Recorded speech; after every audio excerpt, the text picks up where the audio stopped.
What's going on, everybody? Welcome into Blazers Uprising Live. I'm back on stream. It's been a week.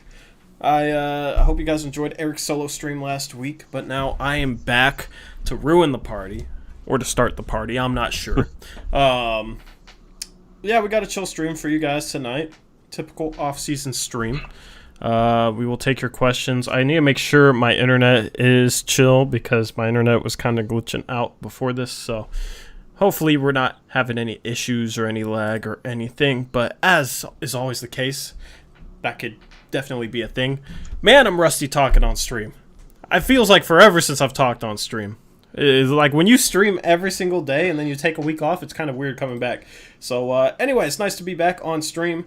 We've been dropping videos for you guys. Hope you guys have enjoyed that. Eric has dropped 2. I need to honestly watch both of them. I haven't watched either yet. I'm not even showing support for you on my own channel. Jeez, man. But nobody watched my mailbag, so you're good. You got better views. You almost got as many views as my last mailbag, man. Anytime I put channel update in the title, it never gets views. It's funny. Yeah, I shouldn't have done that. I know. But, I mean, that's the thing is, like, the channel update was my most exciting one yet, because I'm talking about how we're launching a website in 6 days. So I'm really looking forward to getting that out. Yeah, only less than a week, man. It's almost September 20th. That's crazy. Eric's looking all weird right now. I'm kind of uncomfortable. Chat, gotta chill. You like it a little too much? I don't have an opinion. Kevin likes it. I don't have an opinion. But yeah, so we're gonna talk about Game 7 of Denver and the Clippers. Can't believe that went to a Game 7. Denver is trying to come back from a 3-1 deficit for the second series in a row. It's their 4th Game 7 in a row in terms of, like, the past 4 series they've played. Of course, they beat San Antonio in a Game 7 first round last year. Then they lost to us in the second round of Game 7. This year, they beat Utah in the first round of a Game 7. They'll try and actually get it done in Game 7 of the Western Conference semifinals this year. So we'll talk about that, and we'll talk about, maybe some of the differences for Denver between last year and this year. Of course, we knocked them out of the playoffs last year, and we'll kind of evaluate that playoff series versus this one against the Clippers. We'll also talk about Nassir a little because I do want to go in depth on Nassir a little. We haven't really talked too much about him, so that is kind of what we have on tap. Of course, we'll take your questions and whatnot, and that is the stream for today. So let me make sure my phone ringtone is off. I don't want anything blaring or anything. Kevin is like teetering on ban-worthy territory right now. No way. Kevin got to chill there. The man. So yeah, I don't know. Don't got too much planned for this stream. I'm a little bit rusty. I need to stream twice a week at least, to be honest. But and then RIP Blazers. Oh my god, I didn't miss that. RIP with the crazy trades. Yeah, so we can talk trades, This is a stream, so we can talk a little bit of trades. Of course, we are doing videos on that, so we prefer to keep most of the talk to those videos, but of course we will talk trades and stuff going around the league. So anyway, Eric, what do you want to start with? Do you want to take questions? I'm still getting up to speed. I'm still warming up right now. Let's talk about Game 7. Okay, so who wins Game 7? Chat, I want you guys to let me know who wins Game 7. Eric, I want to know who you think wins Game 7. I'm gonna stick with the Clippers, even though that's probably a bad bet there. I picked the Clippers to win it all. I'm gonna stick with them. They thought they had the series won. Denver now has come back from 3-1 in 2 different series. But yeah, I think the Clippers pull it out. They have way too many guys not pulling their weight. And Montrezl Harrell's looked absolutely terrible in this series. He's cost himself a ton of money in the offseason. But I feel like they're gonna find a way to get it done. When you have Kawhi and PG, it's a little more of a sure bet than a guy like Jamal Murray and Jokic and stuff like that. So I think I'm going to stick with the Clippers. let me just say something on Montrezl Harrell. He needs to be the best player on a bad team. He needs to be the best player on a bad team. I mean, yeah, he has really struggled. It's kind of interesting to watch. The bench has struggled in general for the Clippers. They're talking about as having such an amazing bench, but you have Lou Williams and Montrezl Harrell, two of the top 5 6th men in the league, maybe two of the top 3 6th men in the league, and both of them have played terrible. Lou Williams is shooting 9% from 3 on the series. Lou Williams has been more than terrible. If Lou Williams just has a normal series, we're not talking about a game 7. We're talking about the Clippers winning 5 games. But that's the thing. They've had 2 guys they really rely on. Basically, their 3rd and 4th best players just absolutely fall apart this series. And Kawhi's played solid. He hasn't completely taken over games like we know he can.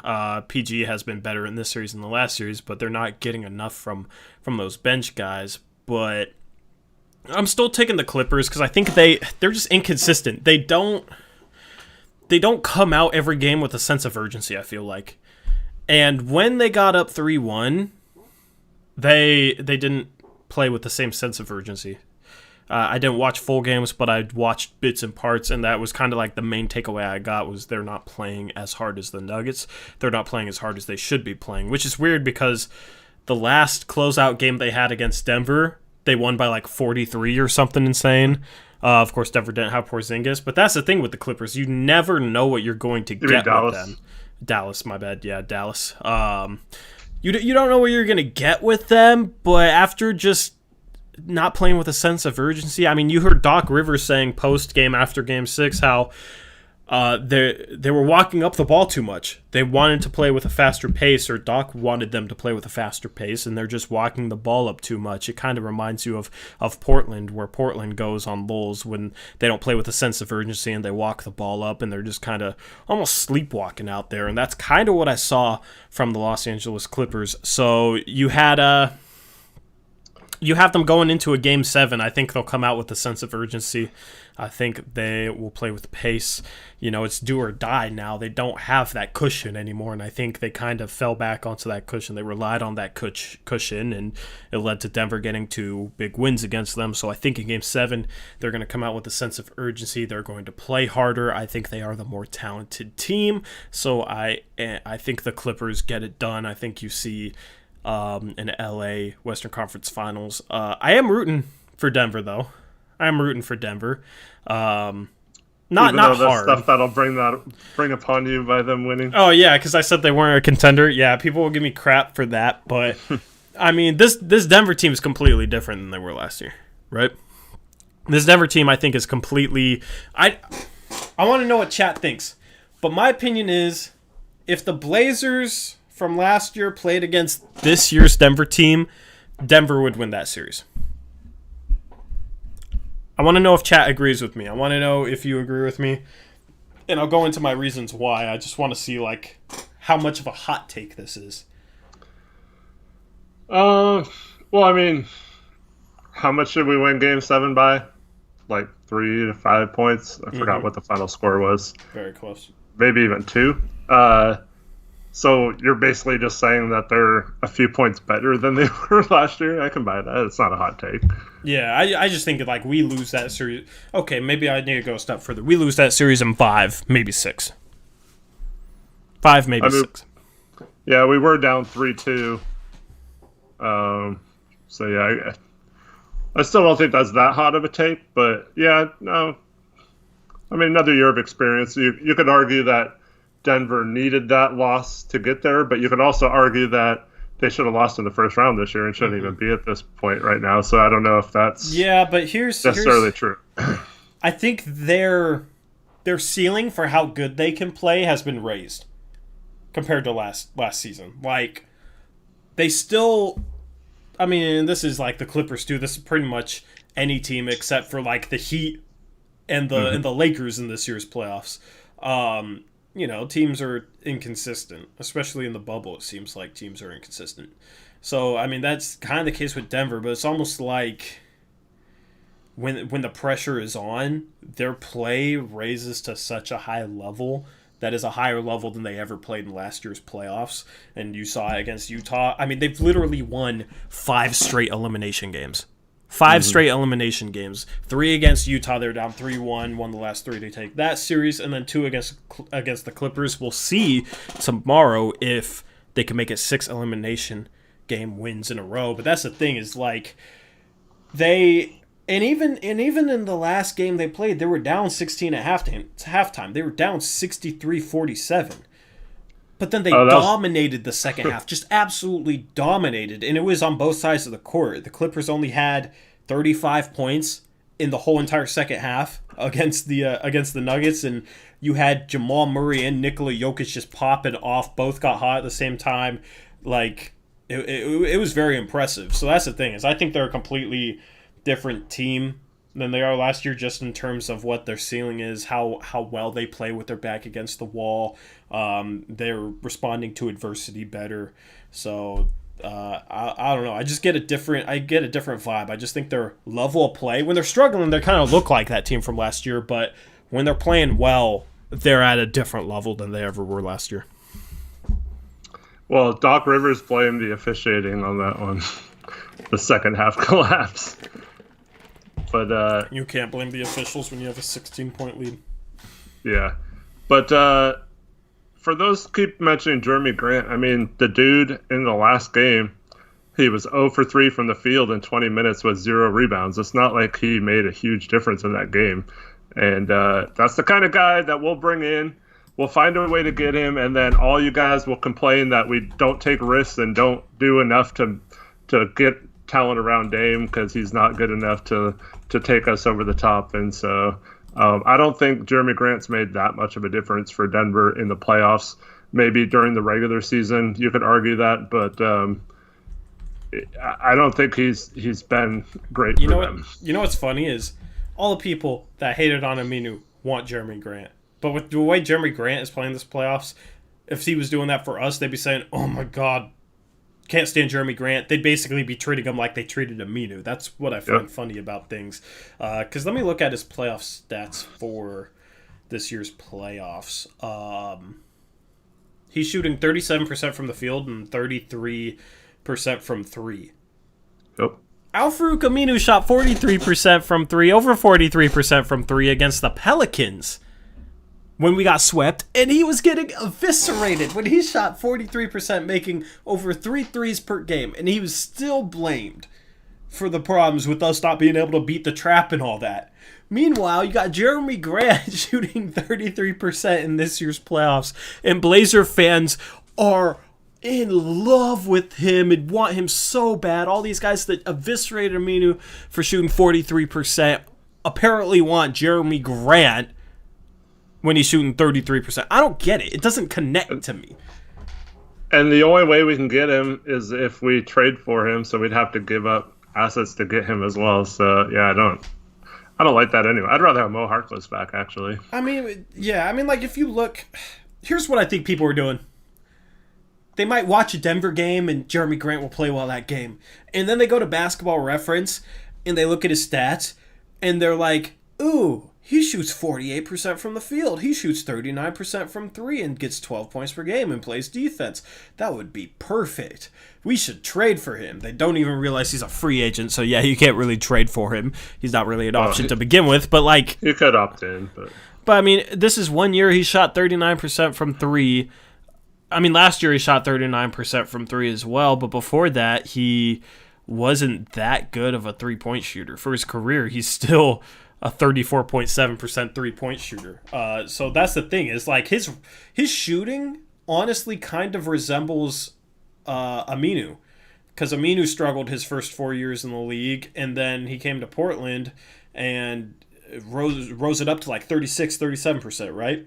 So Grant's a little bit better, but in this year's playoffs, he's really, really struggled. You know what I mean? It's just like funny how like the tone from the same people that criticized Aminu for shooting super well in that playoff series is funny how they love Jeremy Grant. The thing is, like, if you just look at the difference between 36 and 38, 39%, Like, yeah, it's a difference, but it's not that big of a difference that's going to completely change the way the entire offense deals with a trap. You know what I mean? I'd probably say Aminu was a better rebounder too. He gets, Similar defender, yeah. I didn't realize this. In 27 minutes per game, Jeremy Grant gets 3.5 rebounds per game.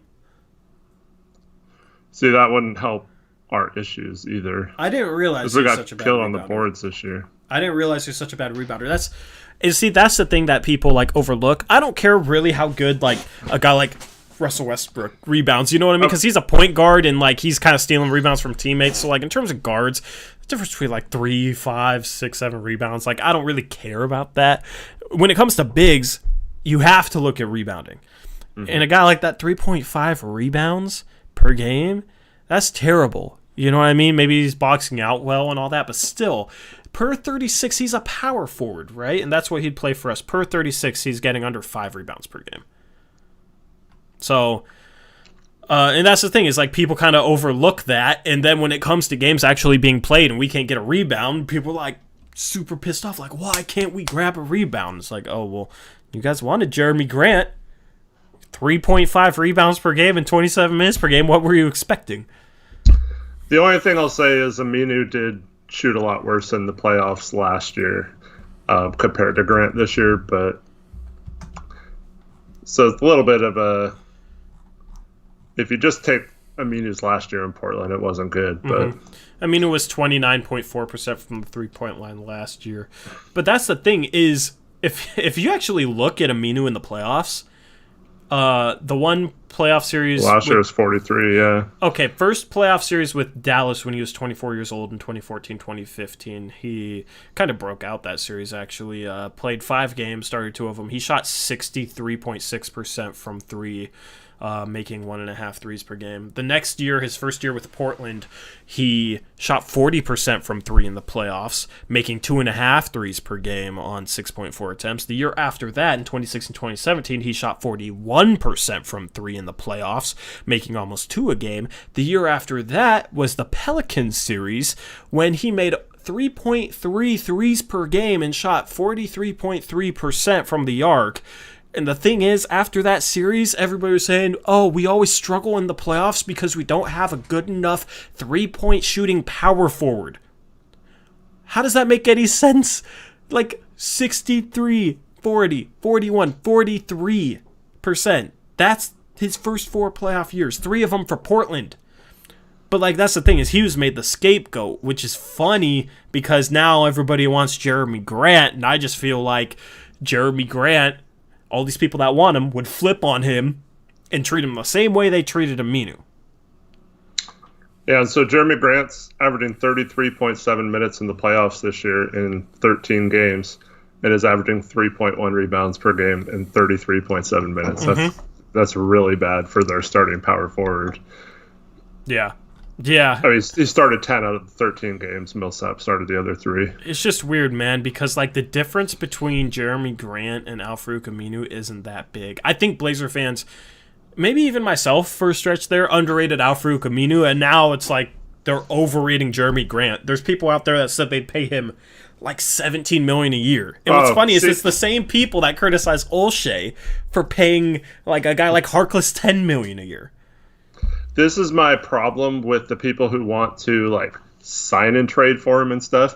You're talking about trading Ariza and like a first or something probably and pay him like $16 million a year. I think that would be a monumental mistake. It'd be $16 million a year for like 2-3 years. You know, you'd have to be 3 years. Of course, years can be unguaranteed, but.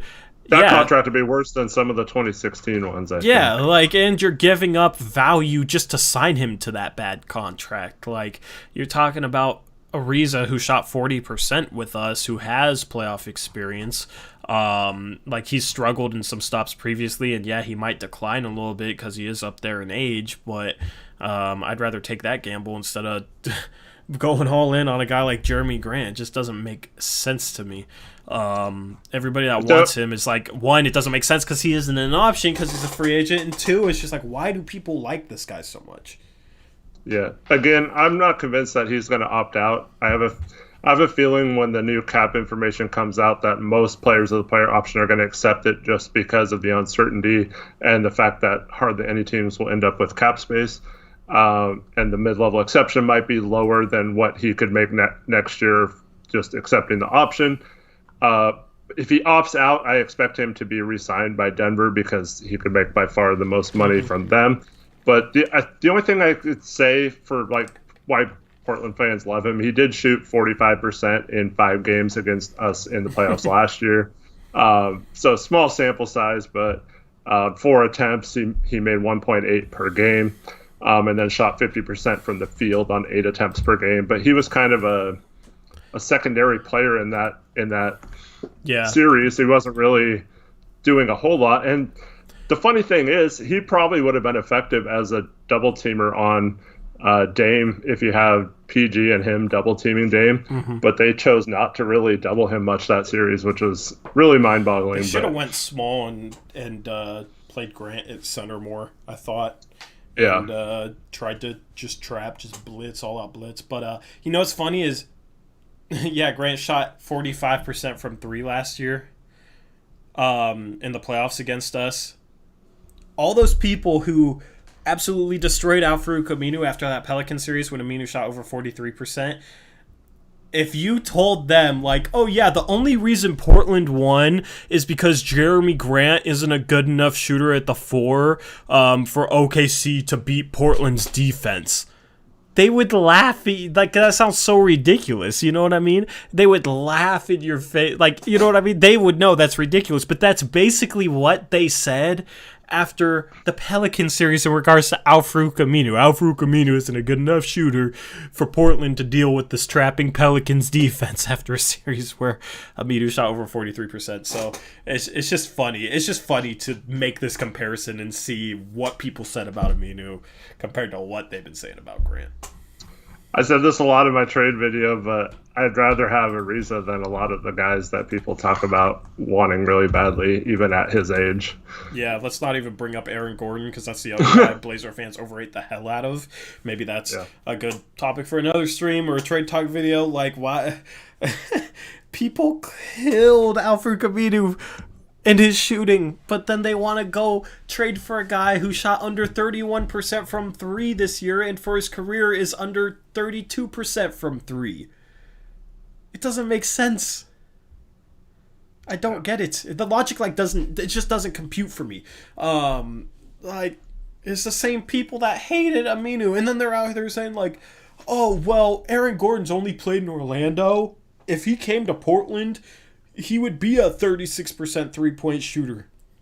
You know what I mean? But the thing is like, where have we heard that before? That sounds very much like the narrative surrounding Nick Stauskas 2 years ago and Mario Hezonja last year. Obviously, Aaron Gordon is better, but like, Orlando isn't the reason he's shooting 30%. I know that like some players have gotten an uptick in 3-point percentage when they've come to Portland, but other players haven't. You know, Hezonja hasn't. Stauskas was kind of the same shooter. You could go all the way back to Aflalo. You could look at Evan Turner as another example. You could look at a number of guys. You know what I mean? I think it's a pretty mixed bag in terms of players shooting here.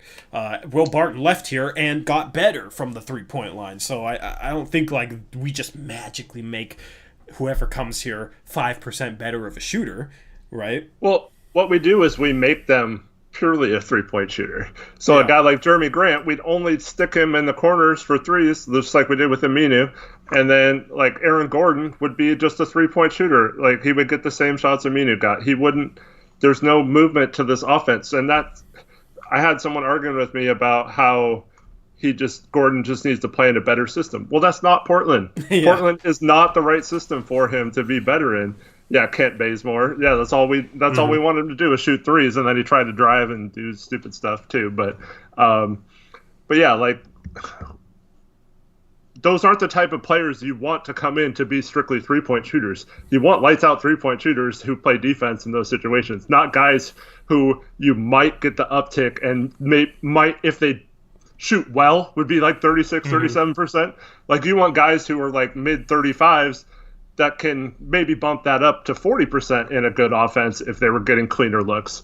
But I don't think Gordon would get better looks or different looks. He would just be a three-point shooter in our offense, and we wouldn't get him easy shots like he gets sometimes in Orlando. Mm-hmm. And if he was on an up-tempo team, he would get much greater field goal percentage because he'd be getting transition buckets and stuff like that, which he wouldn't do here either. Yeah, if he was here, we'd play him to his weaknesses for sure. Here's what people don't do when they think about trades.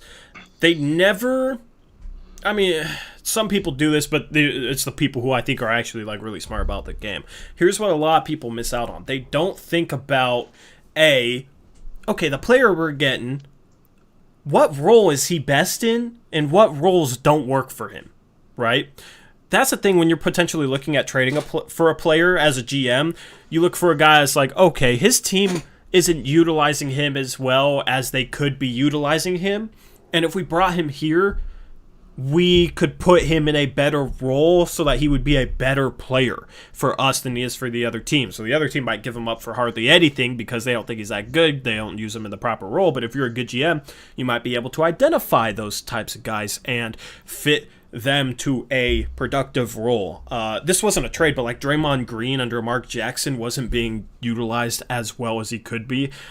The reason the Warriors got so much better when Steve Kerr came was in part because he started using Draymond as a facilitator, as a guy passing the ball, just as kind of like a point forward almost. He started using Draymond in a way where Draymond could be effective. Of course, Draymond had a really good three-point shooting year. I think that first year or that second year where he shot 38%. But that's kind of just an example of, okay, certain guys are going to play a lot better or a lot worse depending on how they're used. And when people talk about trades and bringing guys to Portland, they never consider, okay, how is Portland going to utilize that player, right? It's always like, well, he can come here and we can, Aaron Gordon can be a point forward and a slasher, and he's a really good cutter and blah, blah, blah, all this stuff. But it's like, Stotts isn't going to use him like that. That's the thing. They always think about like, oh, he could be this and that and that. But they never consider what we do with power forwards. We stick them in the corner, and they sit there and they shoot threes, right? Al-Farouq Aminu would have been good as a cutter, I think. He was an underrated finisher. Harkless was an underrated finisher, and Harkless did cut. A lot of it was on his own accord, but that's the thing. We didn't have sets, and we didn't have action that utilized our lengthy, somewhat quick forwards as cutters, as off-ball movers. You know what I mean? We kind of just stuck them in the corner, and that's what happens when you just run a lot of pick and roll and a lot of isolation. The wings just end up spotting up from three, sitting in the corner, basically. So that's the thing with a guy like Aaron Gordon. It's like, okay, yeah, it'd be nice to use him in a different role, but he isn't going to be used in a different role here. And he's not good in the role that Terry Stotts would use him for. So either, you couple it with, okay, we should trade for Aaron Gordon and fire Stotts and get a coach that could actually utilize Aaron Gordon, right? But Stotts isn't getting fired. So in terms of evaluating trades, a big part of it for me is how does that player fit in Stotts' offense? And that's a big thing that a lot of people ignore. Yeah, so I think Will Barton, you brought up, was a good example of that, where he goes to a little more free-flowing offense, a little more up-tempo offense, and he thrives under those conditions versus our kind of slow it down, control the pace, half-court offense. And that's the same thing that would happen to an Aaron Gordon. I look at a guy that might possibly be available this year. So I'm only going to talk about this strictly from the offensive point of view. But if you told me that we could get Lauri Markkanen and he would have a huge jump in shooting percentages in a better offense, I could maybe get behind that. I could probably see him, because he's a good enough shooter and scorer. He had a horrible year shooting this year. I think it was more the way he was being used and the team and all that kind of stuff. So I could see the argument for him making a huge jump. The problem is he'd be a horrible fit defensively on our team. So we needed guys who are both good fits offensively and great defensively, or good enough defensively and great fits offensively, which I don't think either of those guys, either Aaron Gordon or Lauri Markkanen, fit that. I'm just mentioning a guy who I could see coming in and thriving under that role, getting those open looks. I mean, if Lauri Markkanen could defend, he would be one of the top potential targets. Because to your point, he was playing for what I would say was the worst coach team And Bulls fans would tell you that too. Pretty The worst bad. coach team in the NBA. Jim Boylan is not a head coach. He's an assistant coach in the league at best, and Bulls fans hated him, and he kind of messed around with Laurie, messed around with his minutes, his role. I kind of took the confidence away from Markkanen. And if there's one thing the Stotts gives, he gives his players a ton of confidence, maybe too much confidence at some points, but with how Except Myers. I said Myers.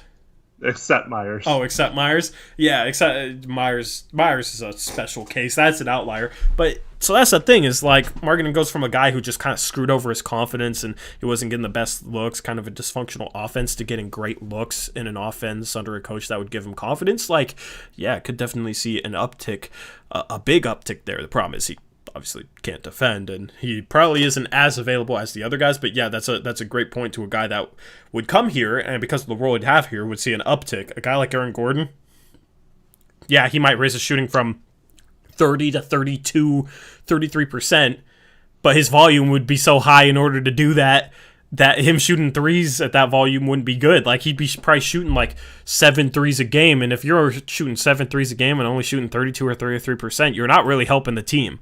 You're not really spacing the floor that well. Like, that's not a good enough three-point percentage to shoot the volume that Aaron Gordon would get in this offense. So, yeah, the power forward chase on the trade market, it's interesting to watch how Blazer fans are talking about that. It's interesting to hear who Blazer fans like. It's very strange, man, because Blazer fans just overrate the hell out of some guys, and it's just it's confusing and it's interesting. I know you probably don't like this, but I'd almost rather just roll with Ariza, Collins, and Melo than make a lot of these moves that people are suggesting. I know that's probably not going to take us the step we need to take, but you never know if you hit on a lesser known free agent or make a good draft pick or something. But we still have our trade exception too to use. But yeah, I'm still not. I'm still so on the fence when it comes to Carmelo. Yeah. Like Eric Olson said, Ariza's safe. He's kind of a safe player, but yeah, I mean, and if he falls off, he's an expiring contract that you can trade at the deadline. You know what I mean? So I'm fine with rolling into next year with Ariza. I think we have assets. We should be able to upgrade the roster going into next year. I kind of like this. So people are mentioning Harry Giles. I'm kind of on board with that. Like, that's the type of big that you could probably get for like half the mid-level exception. And he still has a little bit of pop potential. So like you could get a guy. The only problem is with our injury situation and the healthiness of our roster. Yeah, come on, man. You're going to bring a guy who's always injured, a big guy who's always injured to Portland. Are you trying to end his career? No, I'm just trying to say that like if we found a guy like that pop versus just like trying to get a guy in here that like a Jeremy Grant's not going to like change the trajectory of the team, but if you sign a Harry Giles and he's healthy and provides like really good minutes for us, then I know that's probably not going to happen. I'm just saying like a guy like that situation would be better to me than making a big trade and like trying to see if Aaron Gordon would be the right fit or whatever. Yeah. I mean, you look at, I'm just going to rattle off stats here. So his defense is shaky. Yeah, I agree. What's funny is if you look before you get to that, so go ahead. Jake was giving us crap because Jim Boylan hedges screens. So I just want to make this clear to Jake. Oh, my God. We do not agree with any coach that does the same thing and has a system where he doesn't change it up. We want less predictable, not do the same thing, whether that's drop the big or hedge screens or whatever. We just want coaches that mix it up and don't do the same thing against every team, and except for Houston for some reason, which proves that it works when you do mix it up, but whatever. But we just want someone who can adjust his system on the fly versus someone who just runs the same thing and thinks his style is going to work. Yeah, man, he's I was like he should know that we don't. Yeah, I figured he was. Yeah, don't Jim Boylan, no. I don't even want to talk about Jim Boylan anymore. Speaking of Harry Giles, what's funny is, I don't know. Like, you look at his box plus minus, he's like negative. Last year, he was a +1 on defense and a -2 on offense, which doesn't make any sense because he's definitely, that just shows advanced stats. They don't, they can be shaky. But I'm just looking at his raw stats. Let's look at his per 36. He got 17 points per game, 10 rebounds, 3 assists. Also got a steal and a block. So, coming out of high school, like a person we'll talk about later, he had huge playmaking potential as a big. Yeah, I mean, for his career, he's averaging 3.5 assists per 36 minutes. So maybe you could use him in the same role you use Nurkic in as a passer. Like, I've seen some clips of Harry Giles throwing some nice passes. I think he has passing potential. The problem is he turns the ball over a lot along with that. So last year, per 36, he had 3.2 assists, but 2.4 turnovers. The year before, he had 3.2 turnovers per 36, so he does turn over the ball. But he does shoot 56% inside the arc. Last year, he shot 78% from the free throw line. His true shooting percentage was 58, which I think is solid for a big. I think he can play power forward or center. I think he has the potential to stretch his game out to 3 in time, not right away, but you look at a guy who, like, bigs that can pass end up being able to shoot threes too. Like, I feel like if you have a good feel for passing, like, it shows that you have potential to be a shooter too. I mean, you look at like a Marc Gasol. There's some other names I'm kind of blanking on, but I mean, Nurkic is kind of stretching his game out there. Whiteside. We got shooters. But yeah, I mean, like, the bigs that are skilled enough. Oh my god. The bigs that are skilled enough to pass the ball generally like have potential as shooters. The other thing you can look at is free throw percentage. So I'm looking at a guy that has some passing ability that shot 77.6% from the free throw line last year. He can knock down shots from the mid range. I don't know what his percentages are. He shot almost 40% from 16 to 3-point. He shot 39%. That's okay-ish. You would probably want it a little higher, but he can knock down mid-range shots. His form looks fluid, so I think he has the potential to be a three-point shooter. He's only 22 years old, so yeah, that's a guy who I would like as a backup center. He's probably only going to play 18 minutes a game, but like if you lose Whiteside, like hell yeah, I'd like to bring in a guy like Giles because he actually has potential to be more than what you're bringing him in for. You know what I mean? You're bringing him in to be a backup center, 18 minutes a game, just kind of like hold the fort, just try and play solid defense. And yeah, there's a little bit of downside and injury risk with him, but that's the thing is like around the fringes, we've always gone with safe picks that end up just absolutely sucking. You look at like a Stauskas, a Tolliver, a Sonia, you know what I mean? I'd rather like try and get a guy like a Giles.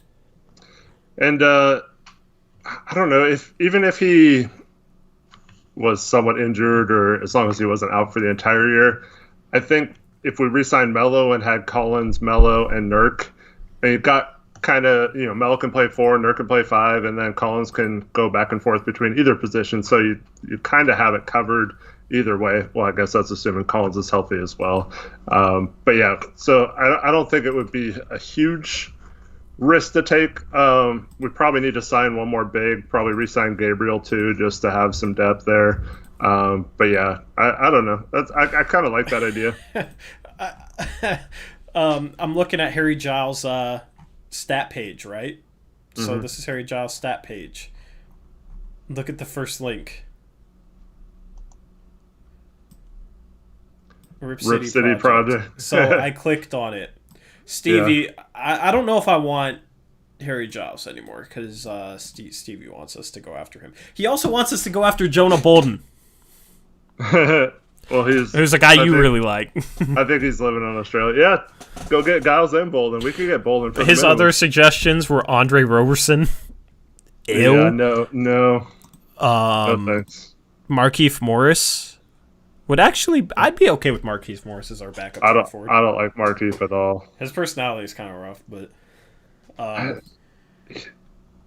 he's one of those guys like Bazemore who thinks he's way better than he is. He doesn't play within the offense. He tries to take shots and Um, yeah. Yeah, but you'd be okay with bringing Melo back. But Melo, like, I don't know. He's a good locker room guy. I don't know if I could say the same as Markieff. His fifth option is he said he would be comfortable paying $8 million to Torrey Craig. Yeah, I'm not. After watching Craig at the playoffs this year, I'm not really too high on getting him. Yeah, so. I think I'd rather have just develop Gary Trent and Little. I'd rather have them. Yeah, we don't need a Torrey Craig. We don't need wings. Unless we trade like Ariza for a big, right? Because our wings right now, you got Dame, CJ, Ariza, Trent, and Hood. They cover the 1 through 3 spots. You know, Dame's the point guard, CJ is starting shooting guard, but then also the backup point guard. And then like Hood is the backup small forward, but he can play some shooting guard. Trent can play some small forward and shooting guard, right? So like those 5 can cover 1 through 3. So we don't need, unless we make a move that like creates a hole, so we don't have like 5 guys at point guard, shooting guard, and small forward. If we don't have like 5 guys that we can rely on, the only way we should go out and sign one like a guy like Torrey Craig and spend that much money on like a wing is if we create a hole in one of those 5 guys. You know, if we end up getting rid of like Ariza for a guy like I don't know. Jeremy Grant. Yeah, like if and Jeremy Grant's are starting forward, then yeah, you have a hole at the 3. Then okay, maybe you look at like a Torrey Craig or something. But, wait, no, Melo would be our starting 3 all next season. Then. Oh God. But that's the thing. We have that covered going into the off season for once. It's kind of crazy to say. We have all those positions covered. We have starting center covered. We have another big spot covered because Collins can play power forward or center. He might be the starting power forward next year. He could be the backup center next year, which is why I don't even think we necessarily need to go out and re-sign Whiteside or replace him with a backup center. We have some flexibility. The biggest question marks are our power forward, right? And maybe like if you keep Collins a power forward, then maybe backup center if Whiteside leaves. But that's the thing. If we keep like one of Melo or Whiteside, we have 3 of the big spots covered. If we were to sign Whiteside, we have, Collins stays at the 4, and we have both our centers. So maybe we need another 4. If we were to sign Melo, then maybe you need to go out and get a backup center to replace Whiteside. Or we could sign Melo and move Collins to the backup center and go after another power forward, right? So that's kind of where this offseason lies, unless we make a big splash. Mm-hmm. So, like, that's the thing, is this whole article is like, you have Torrey Craig, you have, you only have 2 wings, but like Torrey Craig, Andre Roberson, no interest whatsoever. Like maybe if like one of them like had high upside going forward, maybe it was like a boomer bust, a bit of a guy with upside, like a Giles. You know what I mean? Like I like Giles because he, could potentially be a really good player down the road. I still feel like I'd be down for that for a wing if they have like a high upside and could get him for a good price. But like veteran role players aren't going to be any better than they are now. Like a Torrey Craig and Andre Roberson just doesn't make sense. I'd rather just get whatever's left over, like a minimum contract guy. Yes. For that can play defense, because... Trevin, yes, I had Joe Harris in my MLE targets video. Joe Harris would be a good guy to go after if we did end up with a hole at one of the 3 wing spots, perimeter spots, right? Well, he's probably going to be too expensive anyway. Yeah, I mean, and I did mention that, but that's the thing. It's like... I had 10 MLE targets, but like 5 of them were just for like a backup center, right? Because I was assuming, okay, we're going to bring back Whiteside, which is more of a question mark now. But that's the thing. Like, so it was actually 15 targets. Like, of course, I'm not going to be able to have a good video, 10, 15 targets, if I just talk about power forwards. There aren't that many power forwards to go after, you know what I mean? So, like, it was targets like the center targets was in case we don't resign Whiteside. The wing targets are in case we maybe consolidate, maybe we combine Trent to Ariza and get a really good power forward somehow. There's really nothing out there on the market that would make sense for that, but I don't know. Who knows? Who knows? Or we trade Ariza for a big, and then we need a wing. I think we should just sign Giles and Jota Bolden, re-sign Gabriel. Then we have Hassan, Nurk, Gabriel, Giles, and Bolden. I think that's pretty good. I would hate that offseason. No, I'm not saying that's it. That's it. I'm just saying for our 5 bigs. Oh, yeah. I mean, we need... We have assets to get better. I don't want this offseason to be like, we don't use the trade exception, we use the 16th pick on a guy like Devin Vassell, and then we re-sign like Melo, and then we sign like a guy like Jonah Bolden, maybe sign a Giles, and like that's it. I am not satisfied with that. With Vassell. I ain't even gonna talk about Vassell right now. But like, bro, like we need to add like a sixth man caliber player this offseason. Gary Trent's not good enough for you? No, he's a six-man caliber. I think he'll be a six-man caliber player next year. If Rodney Hood bounces back to what he was at the start next season, he'll be a six-man caliber player next year. We need to add a third six-man caliber player to our bench and have a top 3 bench in the league. Because we can. We have the assets. We have all our future picks. We have the 16th pick. We have a trade exception that would work on guys like I know you're not a fan of Rashawn Holmes, but I am. I like Rashawn Holmes, but it would work on a guy like Bielitsa, who would be a 6-man caliber player. Rashawn Holmes would be a 6th, 7th-man caliber player. So that's the thing. Like, we need to just add one of those guys. We have our full mid-level exception to spend. You know? We have potentially... I mean, who knows with the cap, so we might not. But we should have our full mid-level exception to spend if we don't resign Whiteside. We might have our biannual exception. Do you know what I mean? We have a lot more flexibility going into this offseason, and we also have a lot more guys locked up going into this offseason than we have previous offseasons. So that's the thing. Like, let's just...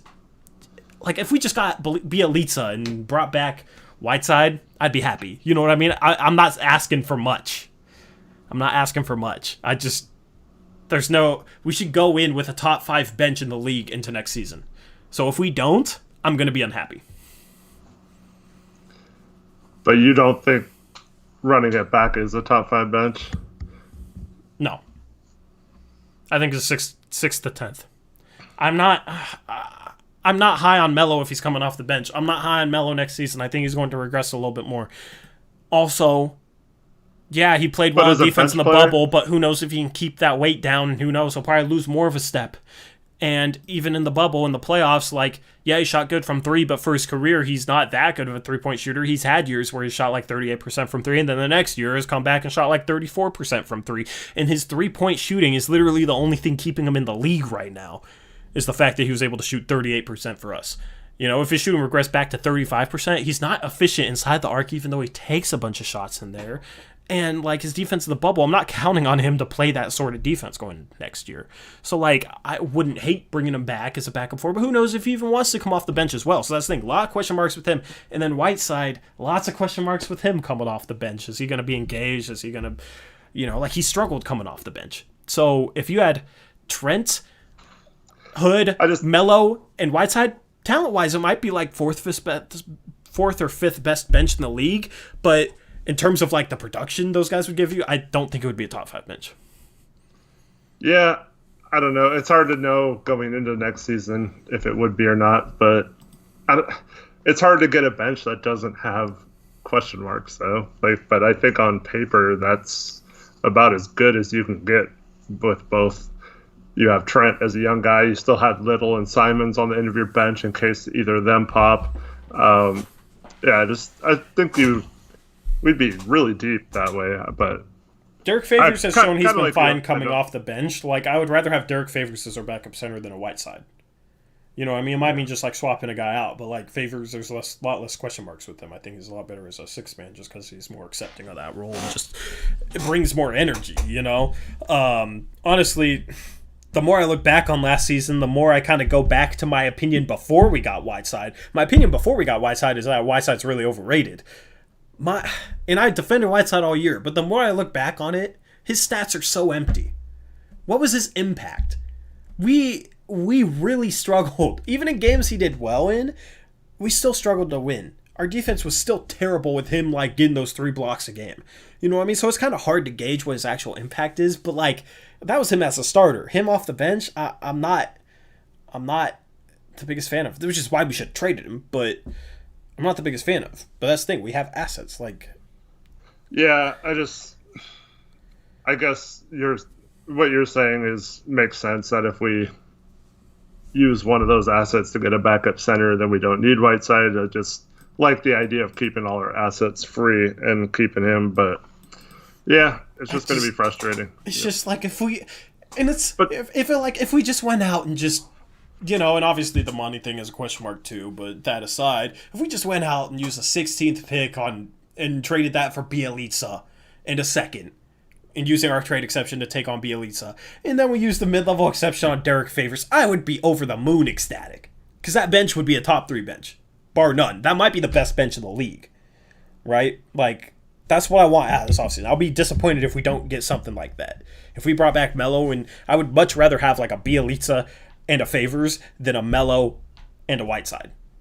100%. Even with the assets that we'd have to spend to use it, that trade exception is going to get used anyway. So, like, we trade down from 16 to 35 in the draft to get Bielitsa over Melo. I'm down with that. 100%. And then we use the mid-level exception, like, it would go to waste anyway if we didn't use it. So it's not really like losing an asset there, and I'd rather have a Favors than a Whiteside. So in terms of that, I would much rather have something like that. I know that's just a pipe dream. There might be other guys that you could substitute that we get. But, like, that's the thing. Is like, we have the ability, I think, to have a top 5 bench going into next year. So that's what I expect. Like, I will be disappointed if we don't. But what if we ran it back and the bench ends up being one of the best benches in the league? Then I'd be wrong on how bad the bench. I mean, I'm not saying the bench would be bad. I'm saying maybe like 7th, 8th. I think we should have a top 3, top 5 bench going into next year, not a 6th to 8th place bench with a bunch of question marks on it. Because that's the thing. There'd be a bunch of question marks with that bench. It might not be top 10.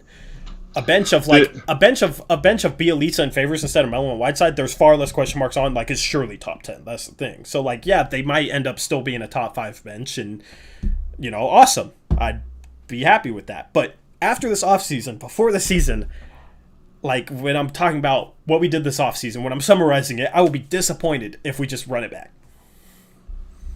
Yeah. The only thing I'll say about... I don't know. Olszewski's going to get killed if he runs it back. Killed by all the people saying, oh, we just needed to be healthy this year. Yeah, exactly. Those same people, yeah. But the only thing I'll say about, like, Melo versus Bielitsa is that Melo still commands some, like, respect and defensive attention that Bielitsa, whether right or wrong, wouldn't get. And like you saw sometimes in the Lakers series where Melo would get like automatic double teams and stuff like that, whereas Bielitsa wouldn't get doubled rarely, if ever. So overall, I'm just saying that that's the only reason why a guy like Melo would possibly be better than a Bielitsa in that role. But yeah, overall, I see your point. Okay, so Melo, like the type of plays Melo got doubled on, even with him getting doubled, on average, those type of plays were not productive for the team, in my opinion. I agree, but like the defensive game plan for, like, they actually had to talk about that with the Lakers, like having to double Melo and stuff like that. So like if we had better coaching, we could actually exploit that and use that to our advantage of kind of use Melo as more of a facilitator, stuff like that. But we don't have better coaching, so I'm not going to, like, you know what I mean? So I'd rather have Bielitsa. If I'm just evaluating Olszewski, I'm evaluating him with, like, what he does with Stotts as a coach, because Stotts is going to be the coach, so... We saw the very few times we did run through Melo at the top of the key when Dame got doubled. It worked out great.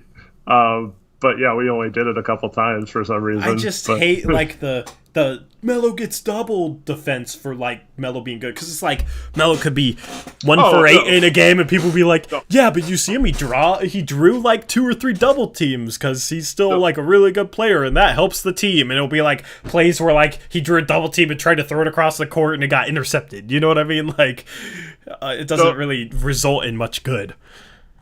That, in case you were saying this, that wasn't what I was saying at all. No, I know. I just hear that argument all the time. Yeah, I'm just saying, like, the defense is still, for some reason, like LeBron especially, is like still like, oh, we got to guard Melo. He can go off for 35 any night. You know, like he literally shot in the playoffs.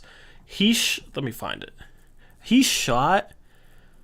Wait, no, I'm not. I'm on Torrey Craig's page, not Carmelo. Let me pull up Carmelo's page.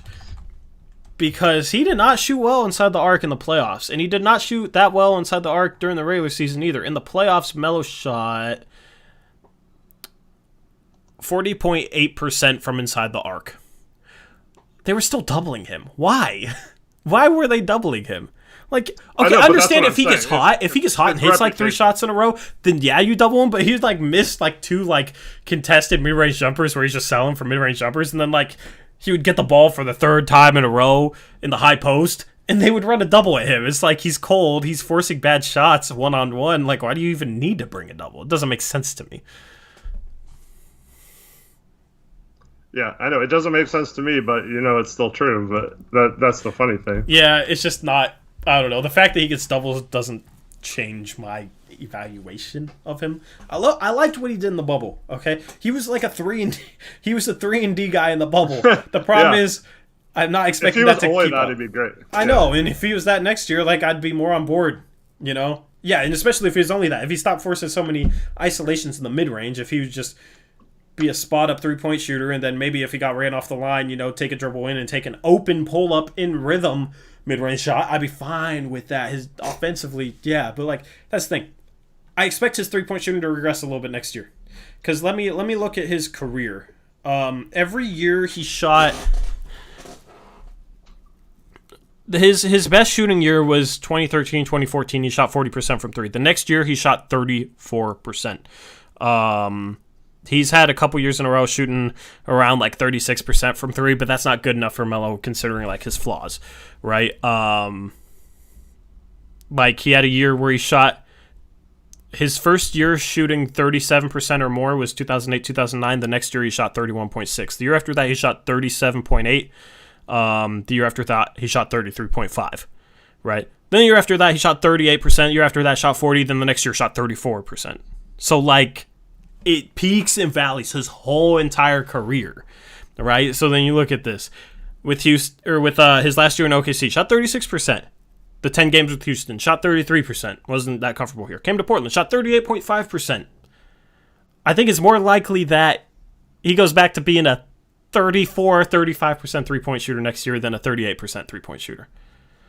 I will say he is one of those guys who got a lot cleaner looks than he would get the rest of his career on our lineup, playing the power forward. We talk about him getting those 3-pointers that Amino got.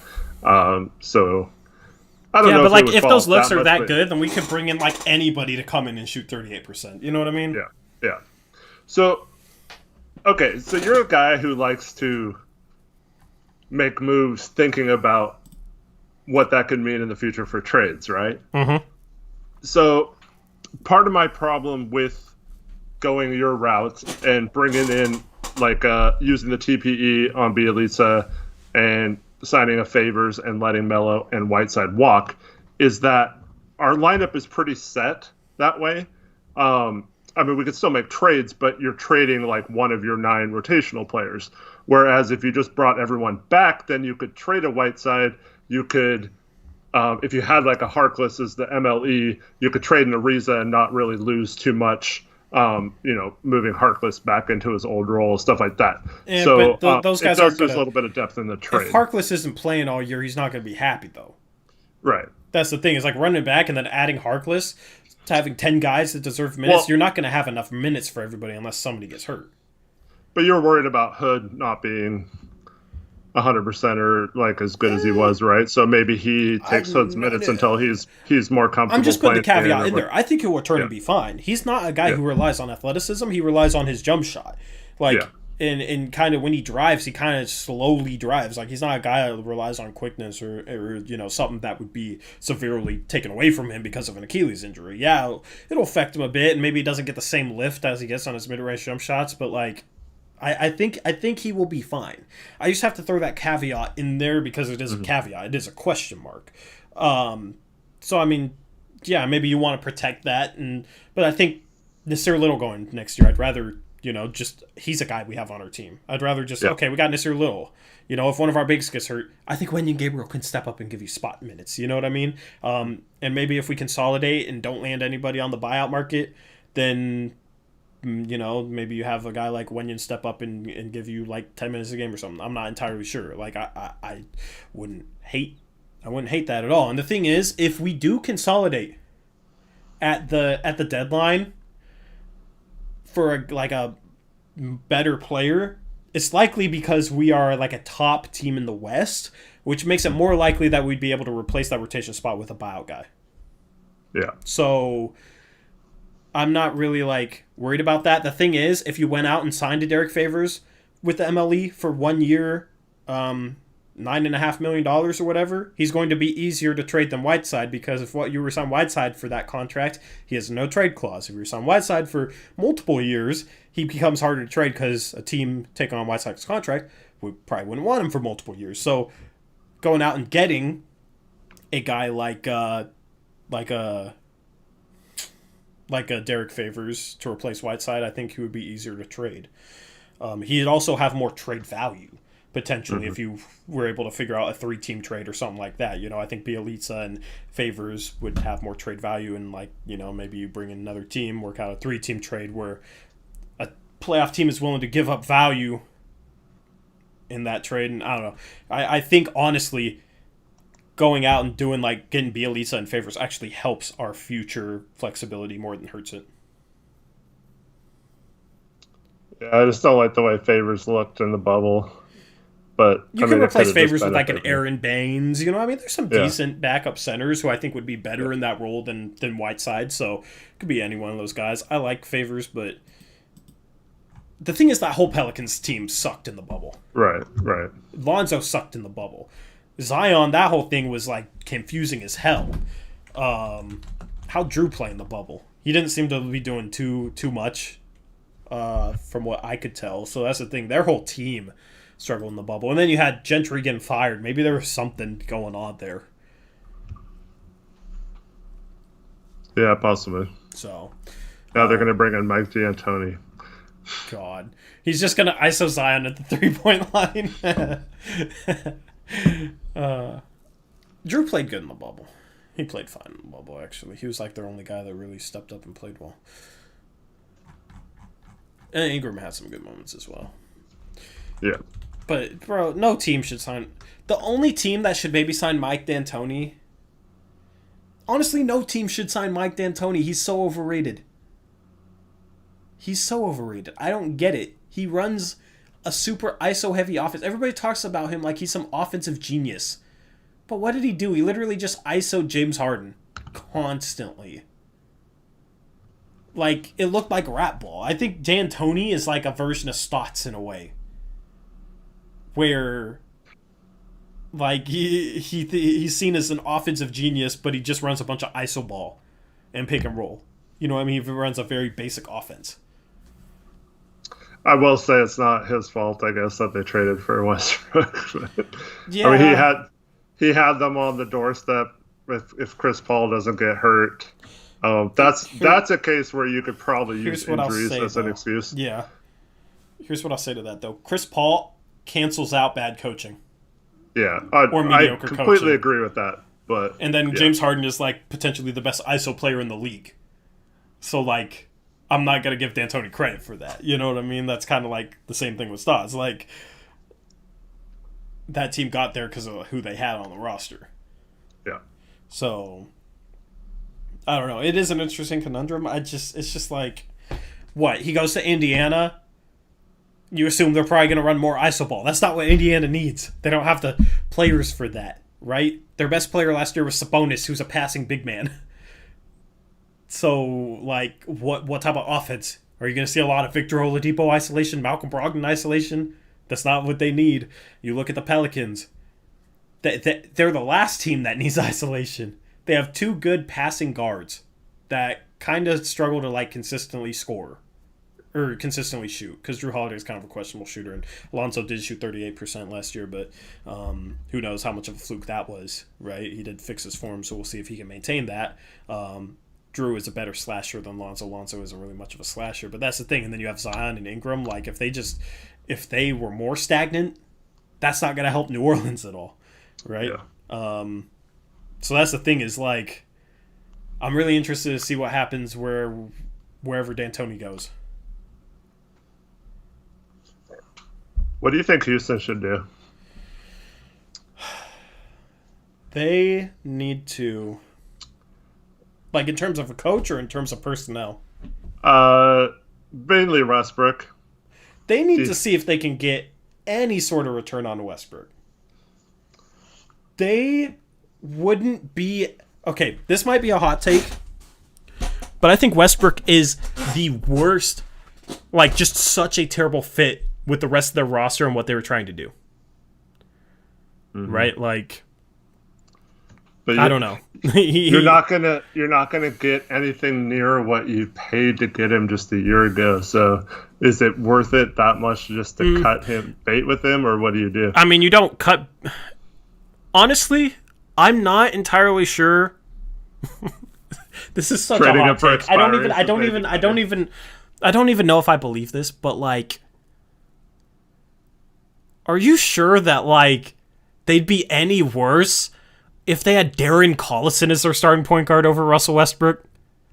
Yeah, I don't know. Because Collison is a guy who like can play off the ball and like shoots 40% from three. Is like a good shooter and like he can set up the offense, run the offense, decent passer, but like will gladly defer. Like doesn't shoot that much and would just be a good fit next to Harden. Like would be such a better fit than Westbrook. And obviously he's nowhere near as talented, but Jake Carey says Chris Paul would be pretty good there. God, that was so stupid. That was such a stupid trade. I said at the time, like, that was such a stupid trade. Yep. So I was thinking about this. So I was like, all right, I'm going to sit down today, look at some teams. And I got fixated on one team, and I didn't really think about any others. There's a team I'm thinking of that, like, might be a good destination for Westbrook. But I don't think you're going to say that team. Go ahead and say it then. You go first. Indiana. Ah, that's interesting. I'll have to go and see that. I think he would have been. I think he would be pretty good in Nate McMillan's system.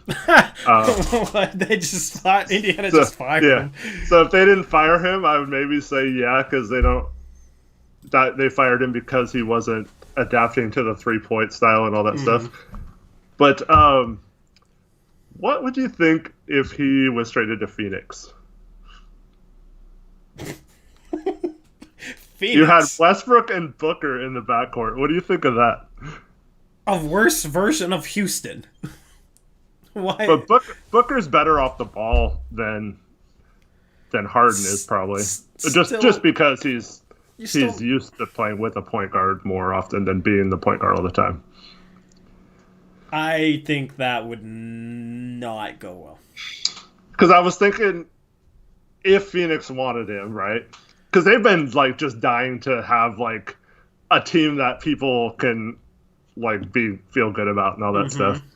And I have a feeling they're probably not going to make a huge move this offseason because we were 8-0 in the bubble. We're on the come up. Like we don't have to do anything. And Thomas Aransky mentions the two players I was thinking would be somewhat fair value, and I think Houston might be okay with these guys. So if you get Rubio and Oubre, and I think they might have to throw in like a minimum contract or something to make it work. But so you pay Rubio, who's like more of a defensive minded point guard on Houston, and then you get a better ball handling wing than the guys they have there. I think that kind of works out for both teams. Like, I feel like Phoenix doesn't really need those guys that much, but like, I don't know. I just think that would be kind of a weird move for them, but like, would definitely probably get them into the playoff mix. Because say what you want about Westbrook, like he does like make your team good enough to basically compete for a playoff spot. I don't know if he's a good player in the playoffs, but like, regular season, he's a decent player. Yeah, but still, like I can see Phoenix doing that, 100%. That kind of remind me of remember when Denver a few years ago was trying to get like Dwayne Wade and like different. Like, they just wanted a star player to come to them so badly, and it probably worked out better for them that they didn't have it happen.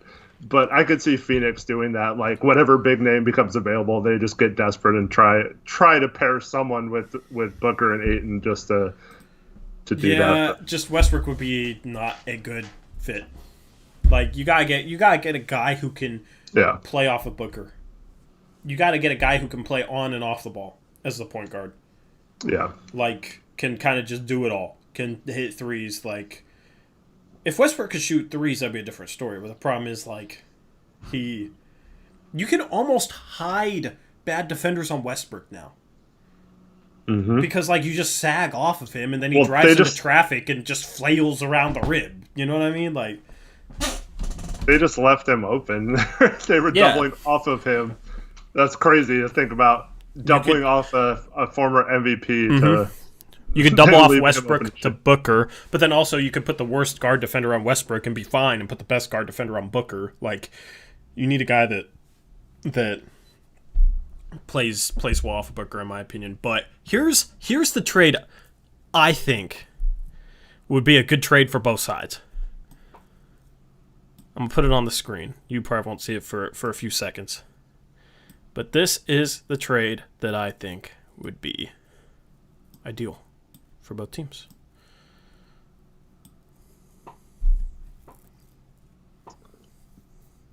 I want to hear, like, just your initial, like, reaction, like, good, bad. Don't go into depth because I don't go in depth on this. But what's your initial reaction to this?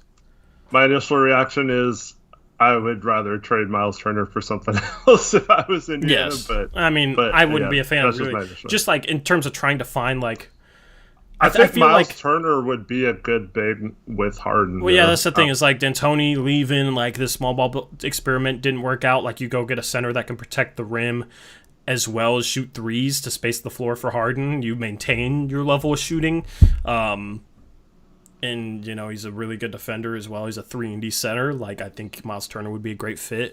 He went to the University of Texas. I don't know if he's from Texas, but, like, that's kind of his hometown team. And then McDermott is a guy that can shoot as well. Add some shooting to their bench. Who knows what happens with Daniel House and all that. Jeremy Lamb obviously is coming off an injury. He's just kind of thrown in to make the contracts work. But so from Houston's, like, I would do this in a heartbeat if I was Houston. I think they would probably be better if they did this, just because Turner is, I think, a great fit with what they try and do, and McDermott's like a 40% three-point shooter. From Indiana's perspective... He is from Texas, by the way, Miles Turner. Yeah. He went to high school in Texas as well. Yeah, so he's from Texas. So, hometown team, right? For Indiana, I don't think Turner and Sabonis can work together because Sabonis is more of a center, and Turner is definitely a center. So I think you kind of run into a situation where you got to trade Turner this offseason. Good night, Mom. Love you. You got to trade Turner this offseason. So, and move Sabonis to center. I think they also need... They need somebody... They need something different offensively. They're, like, missing something offensively, in my opinion. Like, they have a lot of, like, number threes offensively. Like, Sabonis, I think, like, Sabonis was an all-star level player. I think a lot of general NBA fans do underrate him, but, like, he's, like, a big guy who's, like, a distributor, not a guy who's, like, going to go get you a bucket. TJ Warren, like, played well in the bubble, but he's, like, a number 3 at best on a contending team offensively. Brogdon, I think, is like a number 3 at best offensively on a contending team. Oladipo, because he struggled off an injury, he might be a guy that is a number 3 at best on a contending team.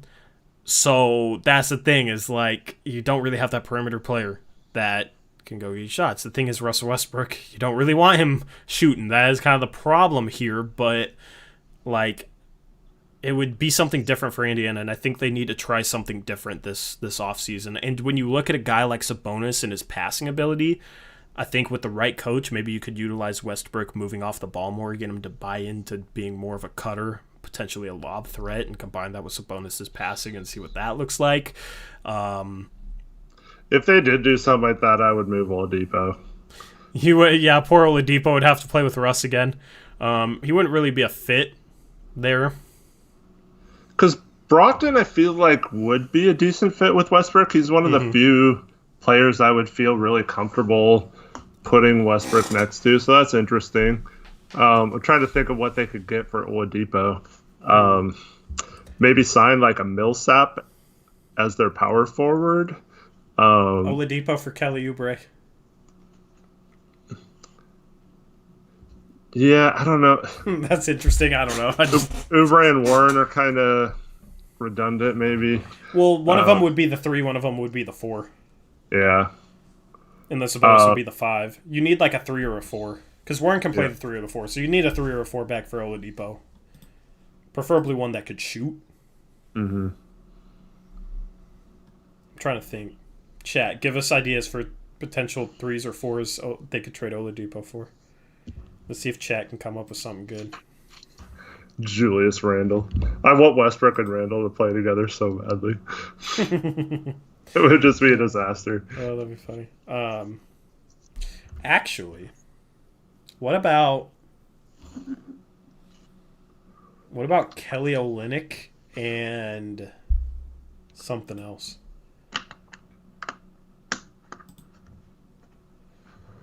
Because Olynyk will opt in. What about like Kelly Olynyk and Miami has cap space, so maybe you could just do Kelly Olynyk. Crowder's a free agent, Alex. Yeah. Kelly Olynyk is going to opt into that last year, and that's like $13 million per. I don't see Indiana trading Oladipo for Kelly Olynyk, and they don't have picks really to trade. They could trade I think they have the 20th pick after the draft. Maybe you could get Duncan Robinson, but I don't think Miami would do that at that point. Since you lost McDermott, yeah. Trade building 101. What team would Oladipo make sense on? I'm trying to think about this because I think there might be a chance they do move Oladipo. I'm just like maybe Toronto, but like their bigs are free agents. Because like Ibaka would be a good fit there, but maybe if they lost Van Vliet, but send him back to Orlando. I don't know. That's the thing with a guy like Oladipo is it's hard to find like a destination for him. Mm-hmm.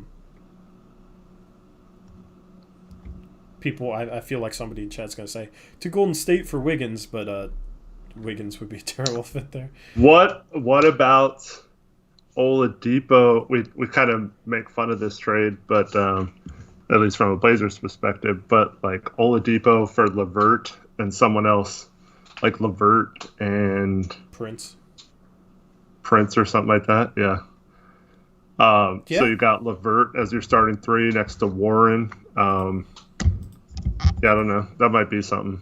And then, you got Kyrie and Oladipo with Durant. I think that would be pretty good for both teams. Mm-hmm. Or I think they have some picks in the future too that they could trade. Or what about to Memphis for Gorgie Jang and Brandon Clark? Yeah, I don't know if Memphis would give up on Clark, but but like they got Valanciunas and Jaren Jackson Jr. They kind of need like a starting 2. Oladipo, in theory, I think would be a decent fit with Ja Morant. Valanciunas has started to be able to hit 3s. Jaren Jackson Jr. can shoot 3s, so like they do have solid shooting. Could be interesting. And then you have Clark as your starting 4 and Sabonis as your starting 5. You have Westbrook, Brogdon, Warren, Clark, and Sabonis. The thing is, Sabonis is still young. Clark is still young. If like Westbrook didn't pan out, you'd still, you'd have like, Clark and Sabonis, and they got Holiday, who's like a good young project. Badatse, I'm still high on. So you do have some young pieces there. No, it says the 76ers for Tobias Harris. Then you're really getting redundant with TJ Warren, I think. And you don't want to lose shooting for Philadelphia. You don't want to lose shooting if you're Philadelphia. And Oladipo's like a questionable 3-point shooter. But yeah, Memphis, I think Clark and like Jang and maybe a first or something like that. They got that Utah first that's like reverse protected. Yeah, that Utah first or something like that. I think that would be solid. Yeah, I think Indiana. Let's talk about Indiana, because like let's move off Westbrook and actually talk about Indiana. They need something else offensively. I don't know what it is, but they need something else. They need to be more dynamic on the perimeter. I feel like you got a guy like Oladipo who's struggled since he's come back. You got a guy like Brogdon who he can score the ball, but his efficiency took a hit moving from Milwaukee, where he's just kind of a supportive player, to the Pacers where he had more of a highlighted role. They need something more dynamic than just, TJ Warren isolation scoring all the time. In their defense, I mean, Oladipo, a lot of times it takes a year to get back to playing well, so you never know if he'll jump back up next year. Even if he does, or it could just be the same. But even if he does, I still feel like they're missing something, though. But we forget that in the bubble they didn't have Sabonis, so. But he's an inside guy, though. I feel like they're missing something dynamic on the perimeter. But like, if you look at how well TJ Warren played in the bubble and like add that to the All-Star and Sabonis, I mean, I don't know. Like, maybe there is something to them not being, their offense not being modern enough to take advantage of some of the team's strength. Yeah. I'm kind of so I feel like I'm kind of going to contradict myself here, because I feel like Miles Turner has decent trade value, but I also feel like he's super overrated, and I think he's part of the problem is they keep expecting him to take a jump, and he never quite does. I mean, he's a decent defender, but like offensively, he never really explodes or does much. He'll have a good game and then like disappear for a while. So I feel like you're right. They do need to trade Turner, and I feel like they can get something decent for him because he's still relatively young, I believe. Let's see how old he is.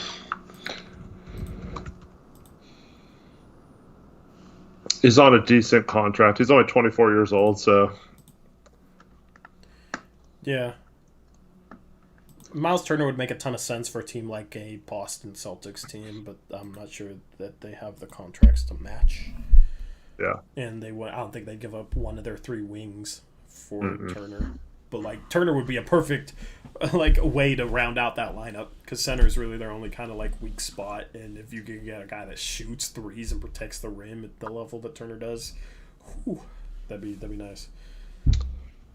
Turner and McDermott for Gordon Hayward. Yeah, or honestly,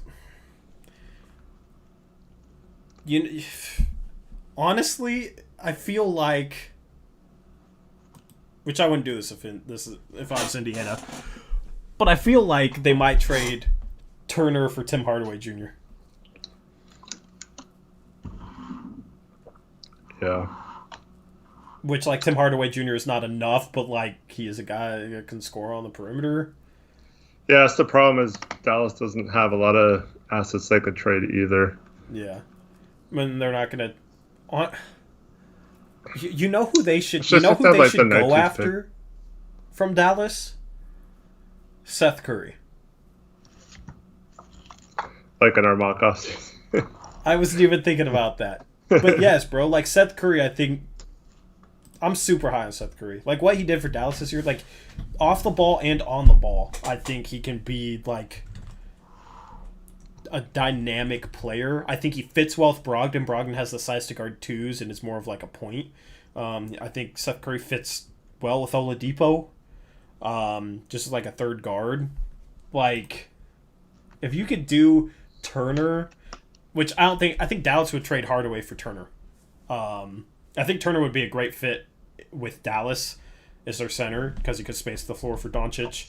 Him and Porzingis would be a ton of size, but both those guys can shoot, so I think Turner would be a great fit in Dallas. Speaking of Texas. But I don't think they trade Curry. But if you could get like Curry and Hardaway. Dallas has the 18th pick this year, so they could trade that after they make the selection. So like Hardaway and 18th for Turner. Yeah, the problem is... Turner and McDermott, maybe? I don't know. Yeah, I don't know. Because Miles Turner only makes like 18 mil, right? Yeah, Hardaway makes 20 mil. So that's... I don't know if they would give up Seth. I don't think they would. I think Seth is kind of key to their team. Yeah.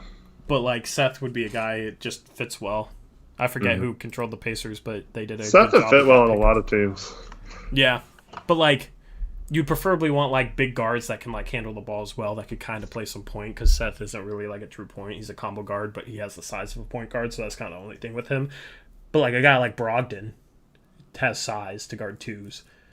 You know what I mean? Like, I think he's a good fit. So, like, any team with, like, a big point guard, like, if I'm New Orleans, I'm looking to move something for Seth Curry.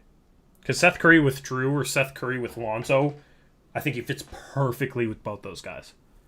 And is, like, for more spacing for a guy like Ingram, more spacing for a guy like Zion.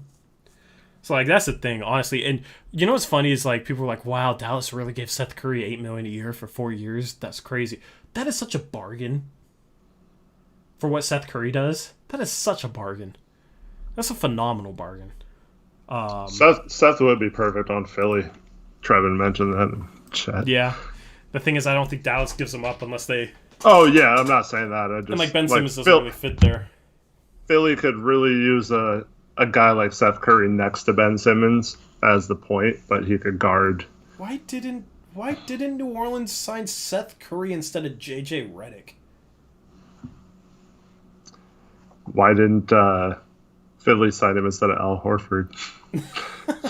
Why didn't teams go after Seth Curry? Because, like, he was nice for us the year before. I know it kind of took a jump this year, but, like, he's like JJ Redick, but better and younger. Redick was pretty good for the Pelicans this year. Yeah, I just, like, Seth Curry is such a perfect fit with Drew or Lonzo. Yeah, so I don't know. I love Seth Curry. I think he's so underrated, man. Like, the dude this year, like, he didn't play, like, starting level minutes, but, like, per 36. I think he played pretty good minutes, didn't he? He played 25 minutes a game.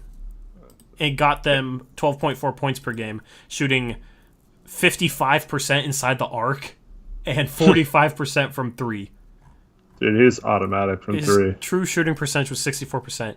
But he shot 4 shots inside the arc in a game. You know, he's not just a three-point shooter. He was slashing well this year. Like, he shoots 5 threes per game and 4 twos per game.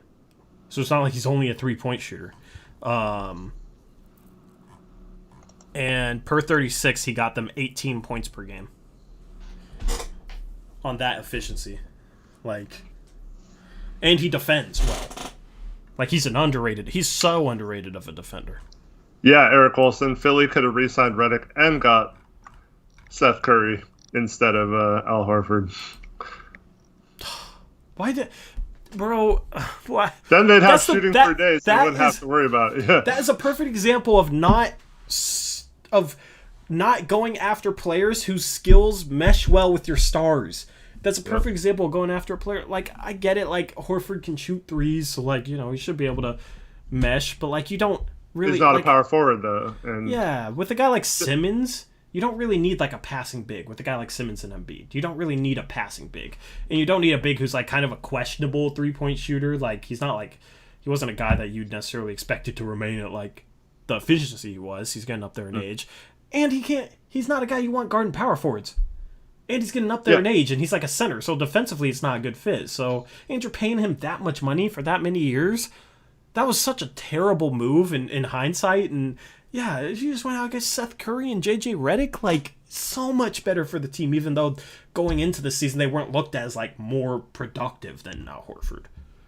Yeah, because then you have Seth, who's pretty good on both sides of the ball. You have JJ Redick, who's obviously more offensive player, kind of crappy on defense.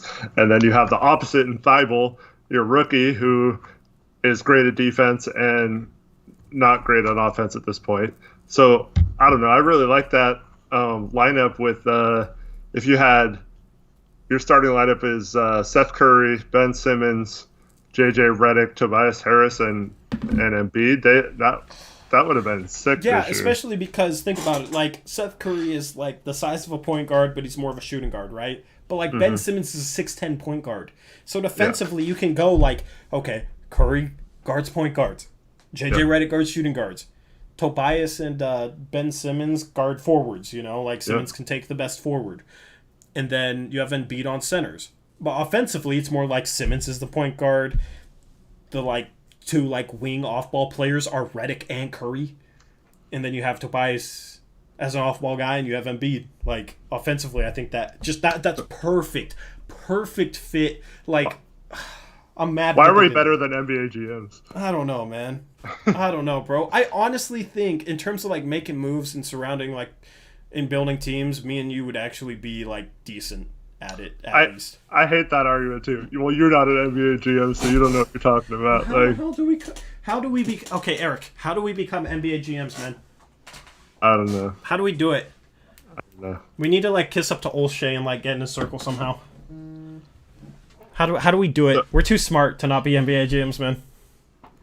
I had a long talk with Chad Buchanan once, the ex-Blazer scout / GM, and he told me basically he was friends with Kevin Pritchard, and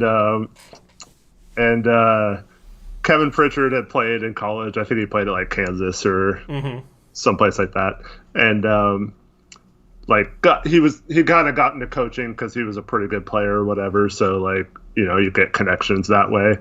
And then I want to say it was somewhere in Indiana. Like I don't know if it was for the Pacers or something, but he got asked to be a scout, and Chad, being friends with him, like he hired his buddy to come work with him or whatever. And then they got hired. Kevin got hired as the assistant GM or whatever his position was before he became GM in Portland. And then Chad like came over to Portland with him. So it was like, just simply because they were friends, like, and then he became a GM, and then he moved on to like Charlotte, and I think he's back with him in Indiana now. But yeah, it's just, you just gotta like know people. Yeah, 30 people in the world with the guts to actually be a GM. We just don't have the guts, story. Like, what does that even mean? I don't. Like, you can't just decide you want to be a GM and be it. Like, it's hard. I honestly think. I think you have to work your way up through like scouting and doing that kind of stuff, unless you're like a Chauncey Billups if you wanted to be a GM or something. Like, what if like a team like called us up, just NBA team hires random fans to be GM? Bro, like honestly, okay, no joke. Like, take the Kings. Would they really be that much worse over the last 13 years if you or I were running it? Hell like, no. That's not even possible to be worse than they were. We need to hit up Olshey, man. We need to kiss up to Olshey. We need to get in Olshey's inner circle somehow. No, we need to get in the inner circle of whoever's going to make the decision to hire the next person after Olshey. Oh man, I don't feel like Olshey really wants anyone. Like, I feel like he's kind of like Stotts, or he's insecure to not want a lot of people being good around him. That's why he hires fans, because they're just fans, right? Yeah.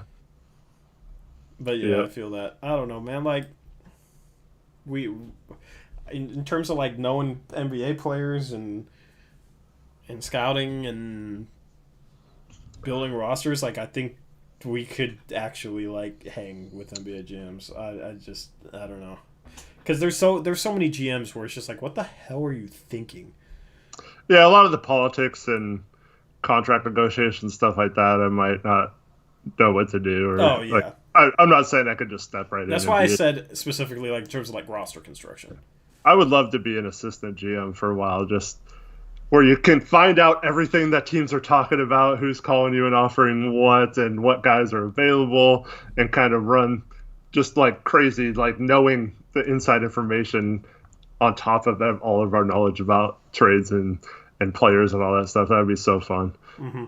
Thomas Ramsey said his first move would be to sign Bruno Caboclo. Of course. You'd also have to learn how to pronounce players' names, because you've said Caboclo and it's Caboclo, and earlier you said Giles and it's Giles. You piss off some agents.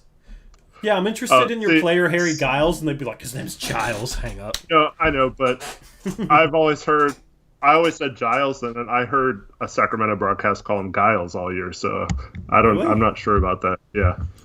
Let me look at his Basketball Reference pronunciation. But anyways, it says Giles, Jylse. So I'm going to say this right now, because a lot of people are talking about, when we're talking about Pacers trading for Kevin Love, or like Phoenix trading for Kevin Love.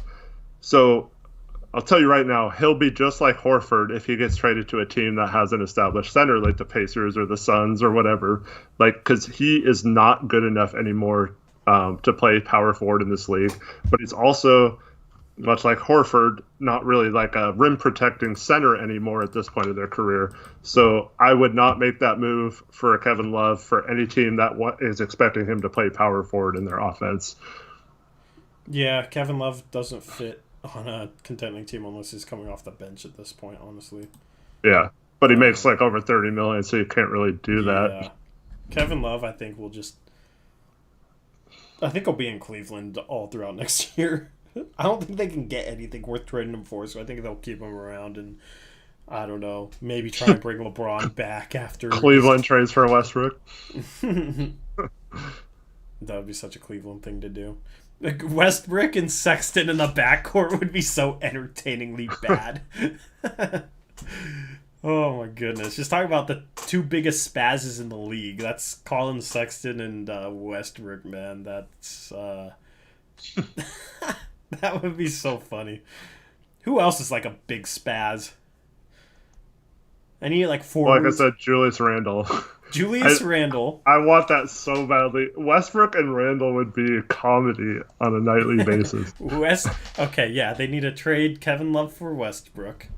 Which honestly, Houston might be, because Houston, if they're going with small ball, you play Kevin Love at the center and you can shoot, right? Like that honestly might be like one trade that actually, I don't know, it doesn't make sense, but it also kind of does at the same time. Like, so Kevin Love for Westbrook. You got Westbrook, Sexton. You signed Julius Randle. I'm not sure they even have cap space, but Westbrook, Sexton, Randle. Randle's on under contract. Yeah, they somehow trade for like Nance and Exum for Randle.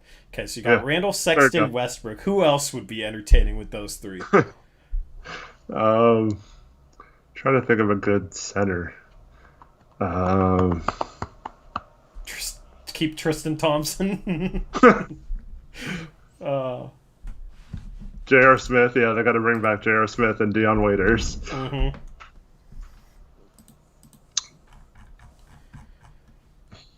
Tweet this out. Nassir's imagine 2 years ago saying he traded Westbrook for Kevin Love. Yeah, they already have Drummond. They could just keep Drummond. He's kind of a spaz.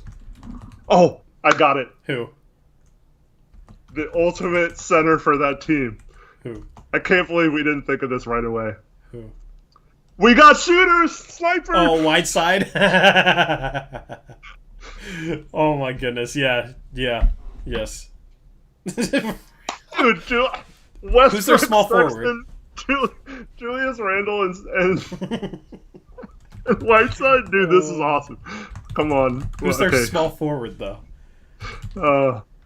Yeah, who's their small forward? JaVale McGee's their backup center. Yeah, definitely. For sure. Yeah, not really spaz on the floor, but True. We need spazzes on and off the floor. Yeah, Aaron Gordon's not really a spaz, though. I wouldn't say that. I mean, he definitely fit the style of player they're going for in that team. But Mario Hezonja. We need someone better, like an actual. Like, it can be a guard. They can play small ball because they spaz out enough to play, bigger. I wouldn't wish that. I would want Melo to retire at that point, Blazer 2K. Oh my goodness. I would feel bad for Melo. Okay, so right now you got J.R. Smith, Dion Waiters off the bench. You got Colin Sexton, Westbrook, Julius Randle, and Hassan Whiteside in the starting lineup. Who's the small forward? We need to complete this team. Pat Bev. Oh my god. Can't think of like a spastic small forward. He's not really spastic, but Kyle Kuzma would be funny. Oh, Kyle Kuzma. Put him and Tristan Thompson on the same team. I mean, Aminu kind of plays like a spaz. Yeah. But I would feel bad for Aminu. Personality-wise, he's not like a spaz, though. Oh, yeah, Marcus Morris. There we go. Sign the Morris twins. Most Morris. He's actually as good as he's labeled, though. Because all the players... Okay, Julius Randle's overrated. Hassan Whiteside's overrated. Westbrook is overrated. Colin Sexton, I think, like, Cleveland fans overrate him. So they're all overrated, too. That's the funny part of it. J.R. Smith and Dion Waiters are all overrated. I'm forgetting something that I think would be perfect. I forget who, though. Oh, Portland Maid's got it. Who? Andrew Wiggins. Andrew Wiggins. He's too quiet though. Yeah, that's true. Like in the locker room, it has to just be just insane as well. Draymond. On the floor, I see it, but oh my God, Draymond, yes. Draymond, hell yeah. Okay, duh. Oh, he's not really small forward, but yeah, they could go big lineup. I just accidentally refreshed my streaming software. I don't know if it paused the video or anything. I accidentally hit refresh on the live stream page. But yes, Draymond's perfect. What did they trade for Draymond, though? Yeah, Sign and trade Andre Drummond for Draymond Green. No, Drummond could just opt in. Oh yeah. He's on there. He's going to be on the team for sure. Trade Drummond in the 5th pick for Draymond Green. Oh my God.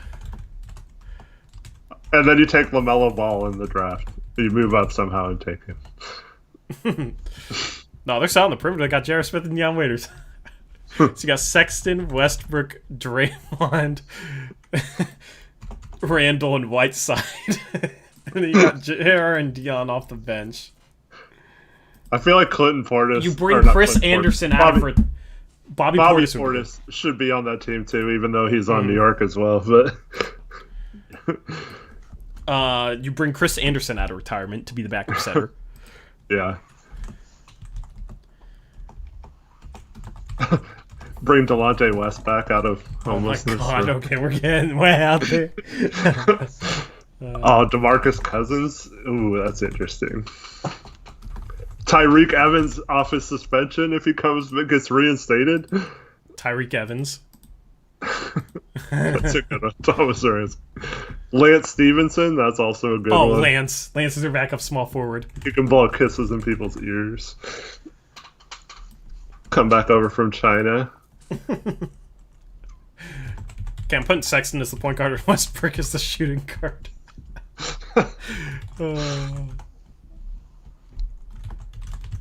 Whiteside.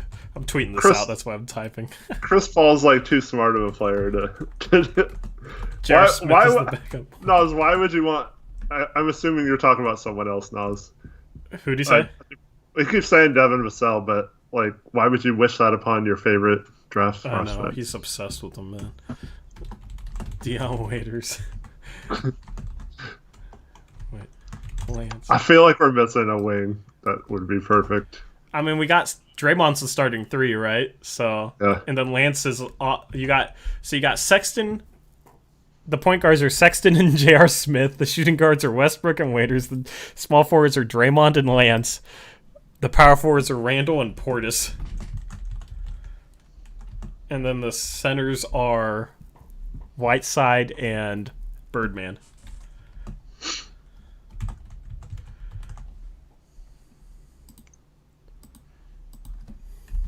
Okay.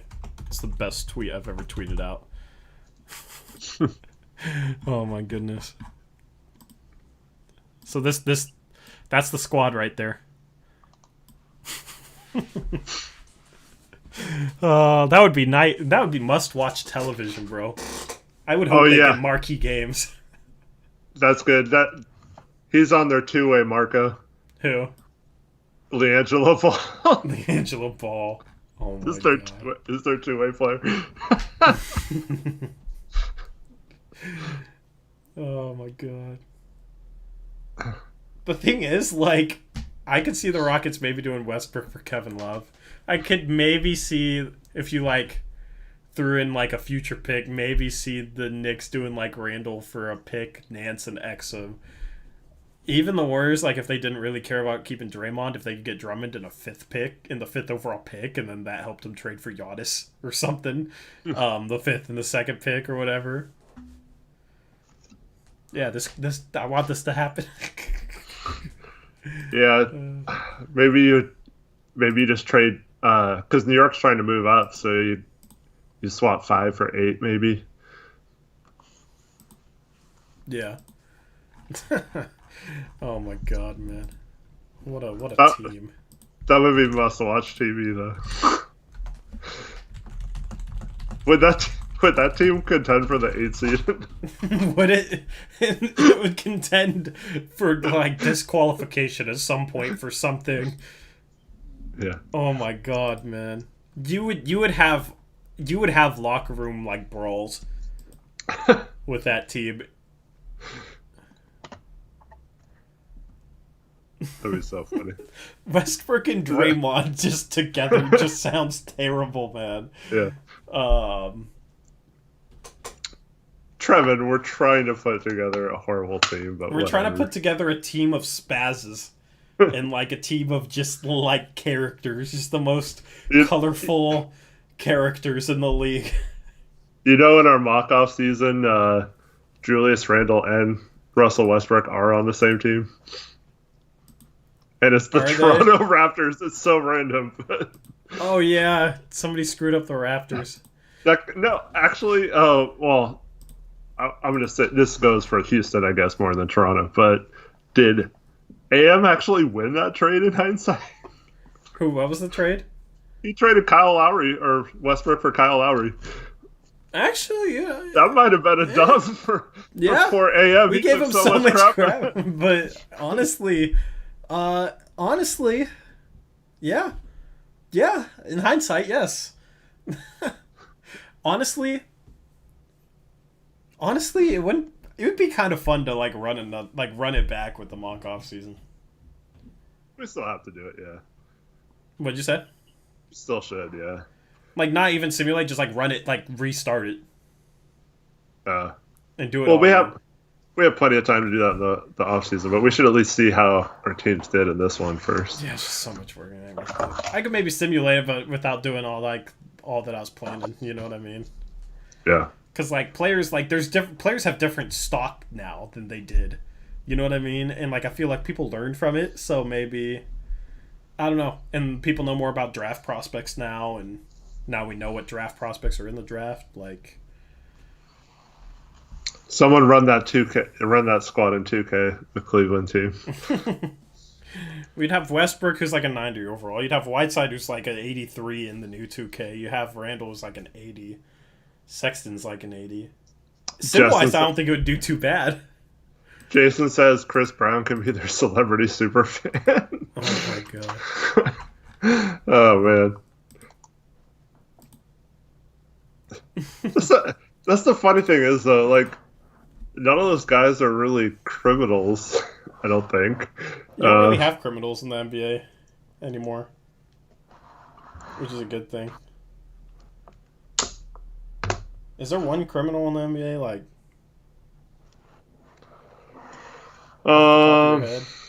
I think there's been a couple domestic violence things that. Yeah, but like, yeah, which is bad. But you don't got anybody pulling guns in the locker room anymore. That's what someone mentioned, Javaris Crittenton. Oh my goodness! Yeah. Yeah, that locker room would explode. Jason Kidd is their head coach. Wasn't Cousins caught up in stuff? Yeah, but then that stuff like disappeared. I don't know. Oh, DeMarcus Cousins on that team. Yeah, we said that earlier. I forgot.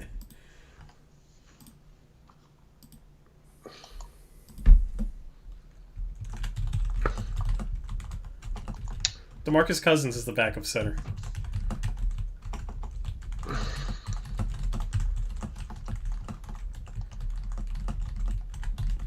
And Birdman is the mascot instead.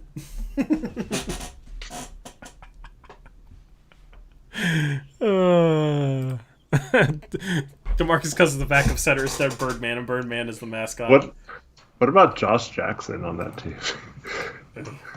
He's kind of a spaz. Yeah, third string. He can be on their G League team. Michael Porter Jr.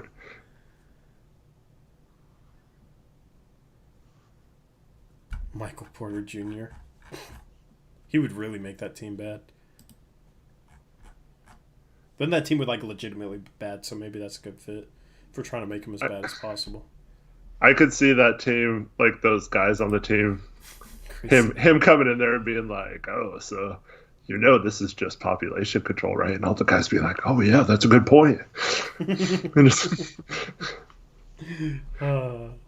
Or Westbrook would just mock him into him like never speaking again. Yeah. Can you imagine? Who would be the alpha on that team, bro?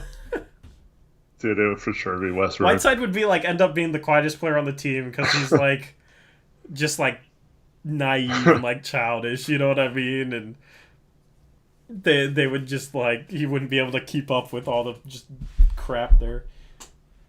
Like locker room alpha. Like not on court alpha, locker room alpha.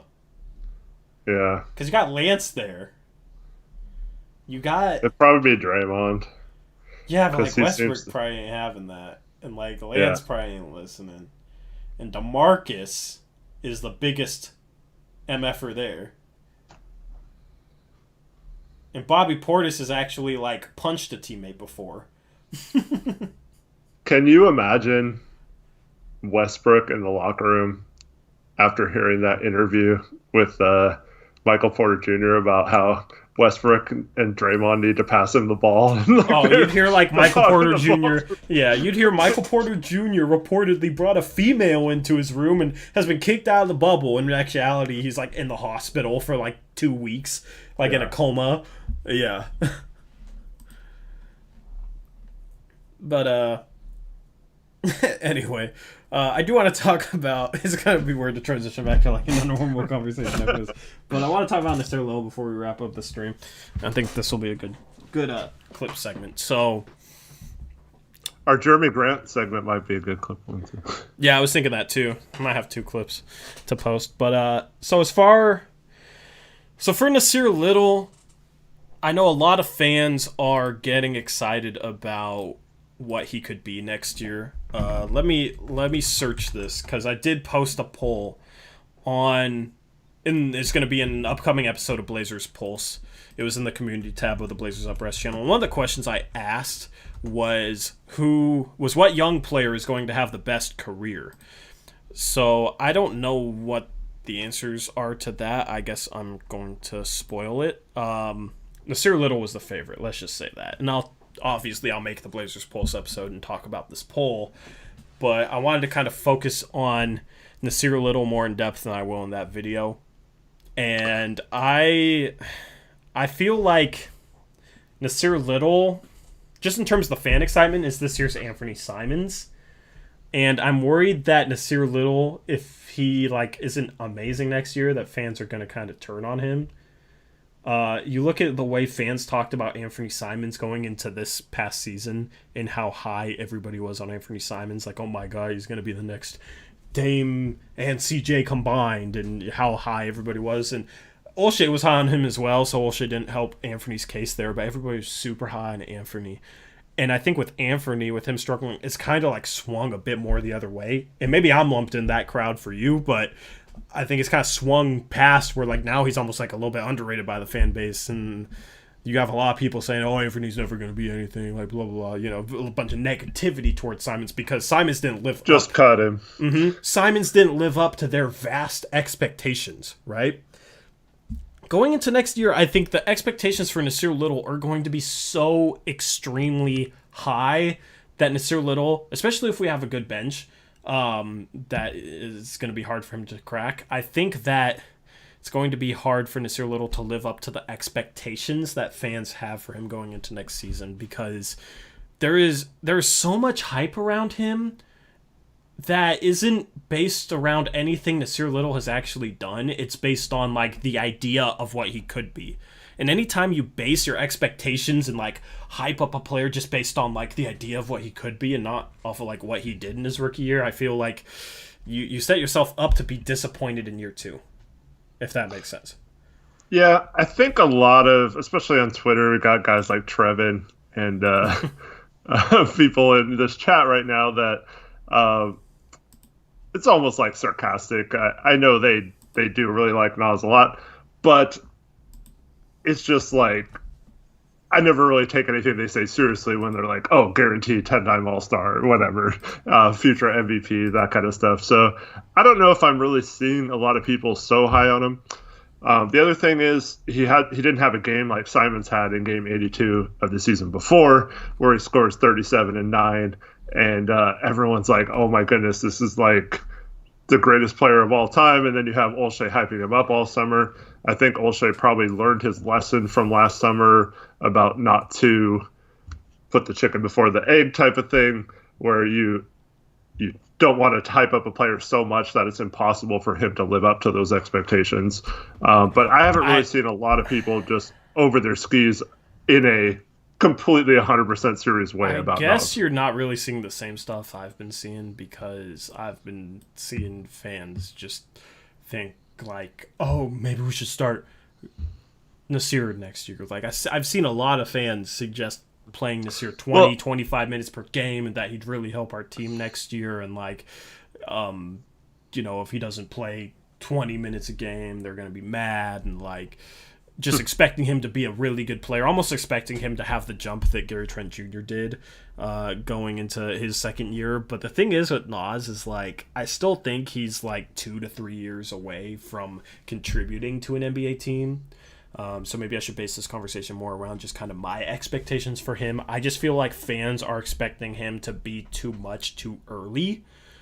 I think like 2 to 3 years from now, he'll be good enough to help an NBA team. By that point, he'll be like 22, 23. He'll still have 4 years to develop beyond that. So I expect, him to maybe like make an impact 2, 3 years from now and just build on that and maybe potentially reach his upside once he reaches his prime. I feel like what's going to happen with him is he's going to need 2 or 3 years in order to be good enough to like really make a good impact on a winning team. And he'll either, one, won't play, which will kind of help things out, if he's kind of behind more talented players. But I assume he will get some minutes over those 2 to 3 years before he's ready to really contribute to a winning team. And when he gets those minutes and he isn't, what fans expect, I feel like the opinion on Nassir is going to turn in like 2 to 3 years from now. It's going to be, this guy sucks. When he plays, he doesn't help us. He's not, contributing enough to us in order to help us contend. Like, we should move on from him. Like, I feel like that's going to be in the narrative, because I feel like fans are expecting him either next year or the year after to be like ready to contribute to a contending team. That's just the vibe I get.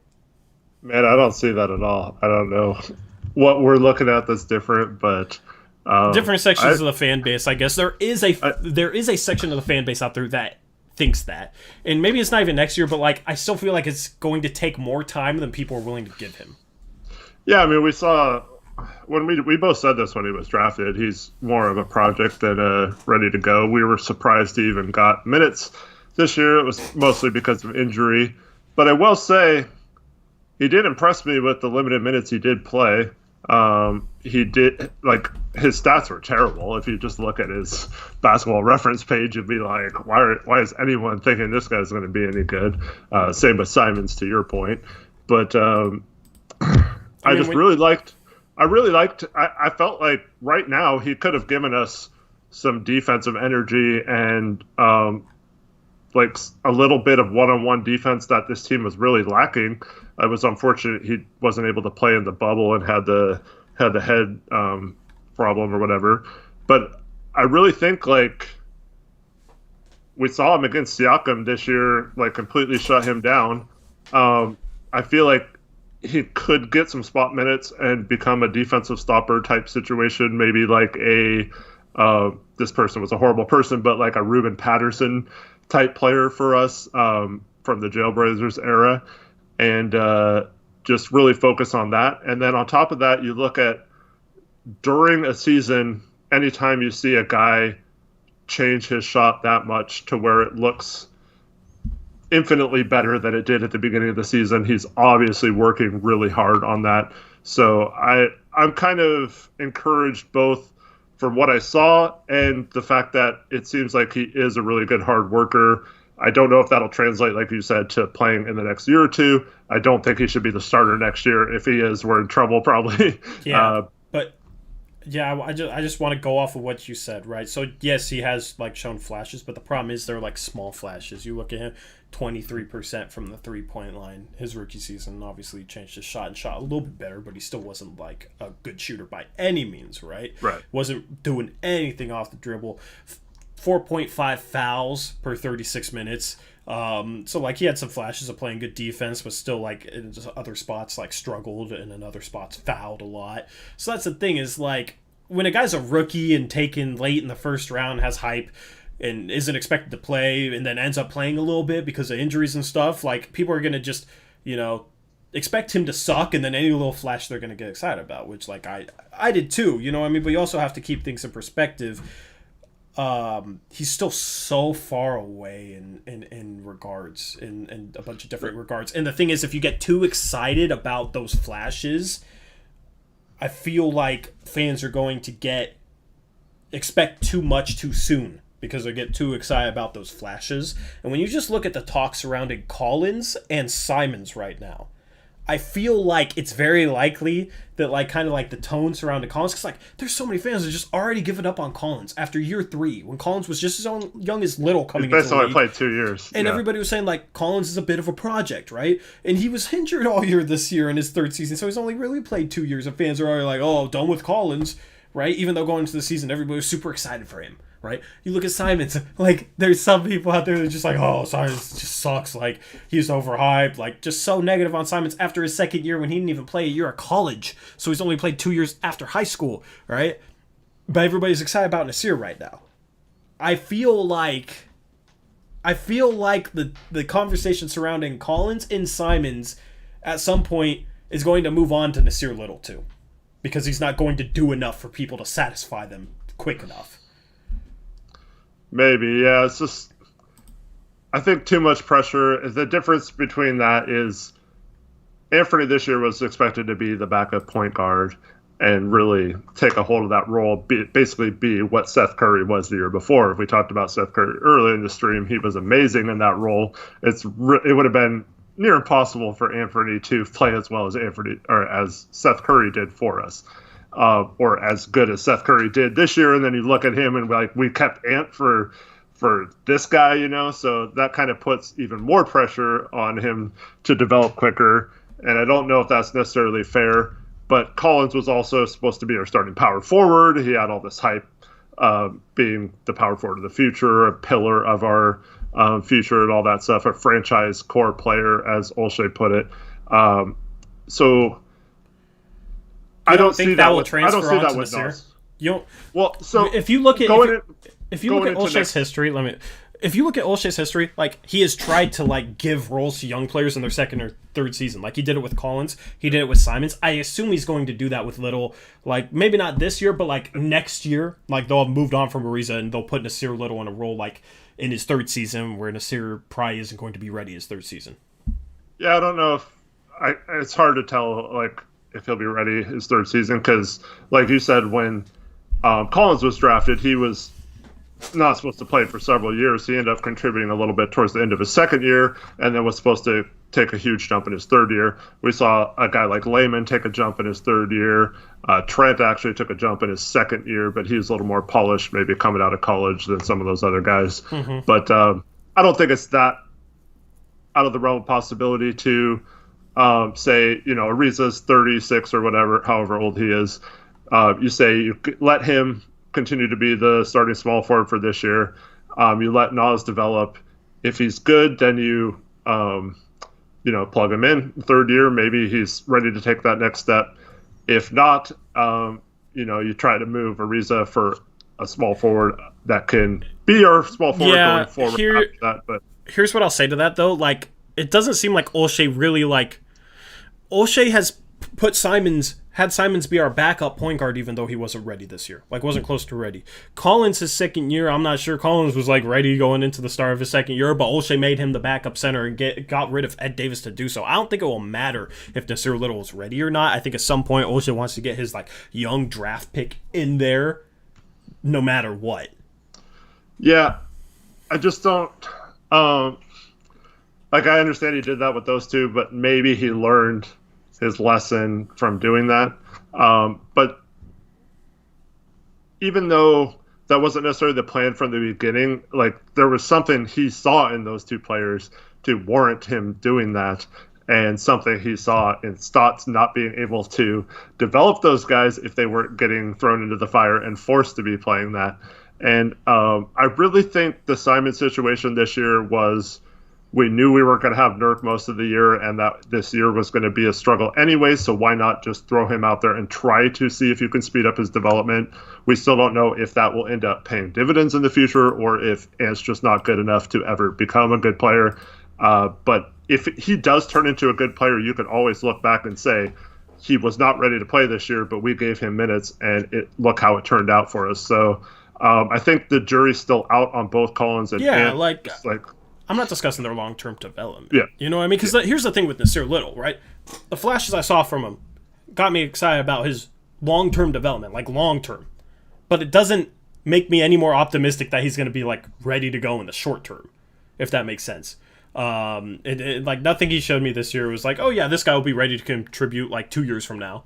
Nothing this year, like, necessarily showed me that. Maybe in spot minutes, but not on, like, a night in, night out basis. He definitely could. I'm not saying that he won't, but like I'm not confident that he will, if that makes sense. Obviously it's up in the air, but it has me excited about his long-term development, the little flashes he's shown. The thing is, he doesn't show them often enough to get me like confident that he's going to be ready to be a contributor to a contending level team in the next 2 years. The problem is, I think Olshey will put him in that role, and I think fans will expect him to do so, and then when he struggles, they're going to turn on him like they've turned on Simons and Collins. Because if you just look at that poll I posted I didn't put Gary Trent Jr. in there because I figured everybody would vote Trent, but the thing is, Trent was like the one guy that was like, oh, he's ready to play right now. Meanwhile, Collins, Simons, and Little were all project players. Are those the 3 players you put in there? I put Gabriel in there as well, and Little... 42% of people think Little will have the best career out of Collins, Simons, and Gabriel, which is about what I expected. I just think it's... See, I think that was solely because you have the recency bias of seeing Collins. Everyone's kind of down on him from what he contributed in the bubble.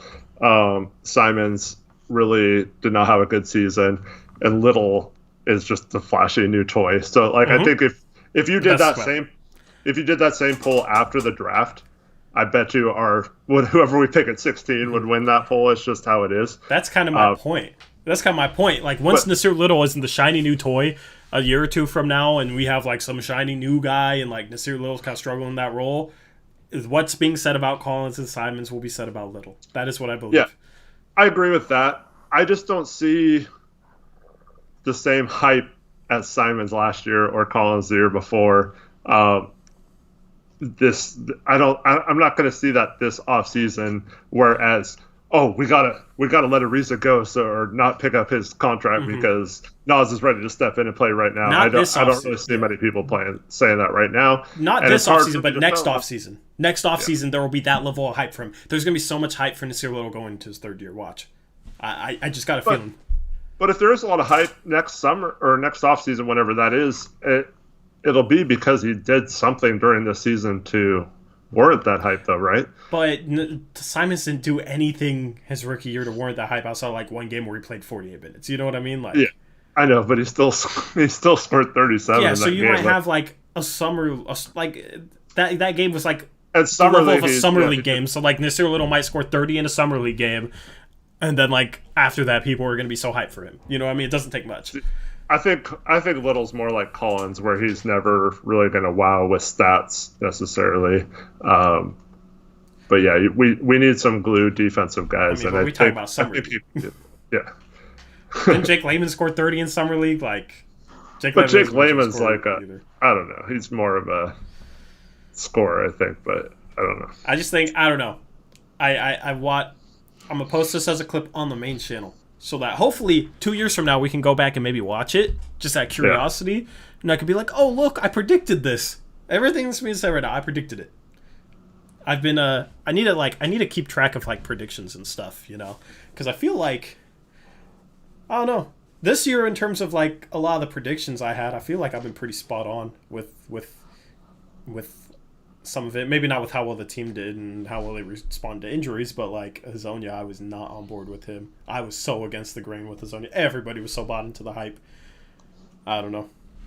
I've definitely been, and I would say everybody. True, not everybody, but like Stauskas too. You know what I mean? So I don't know. My feeling of those guys are they're minimum contract guys. Yeah, we should have gotten someone better, but like it's still it shouldn't have been that big of an impact as it was. What was being said when Tolliver got signed? Remember that stream, that free agency stream? I was like, oh, why Tolliver? And you're like, he's only gonna be the 11th guy. And I was like, yeah, but there's better guys we could get with the 11th guy. And like, you weren't. I think Tolliver signed the next day. I don't think that was live. It might have been like a stream the next day or like something. Like we had some sort of conversation.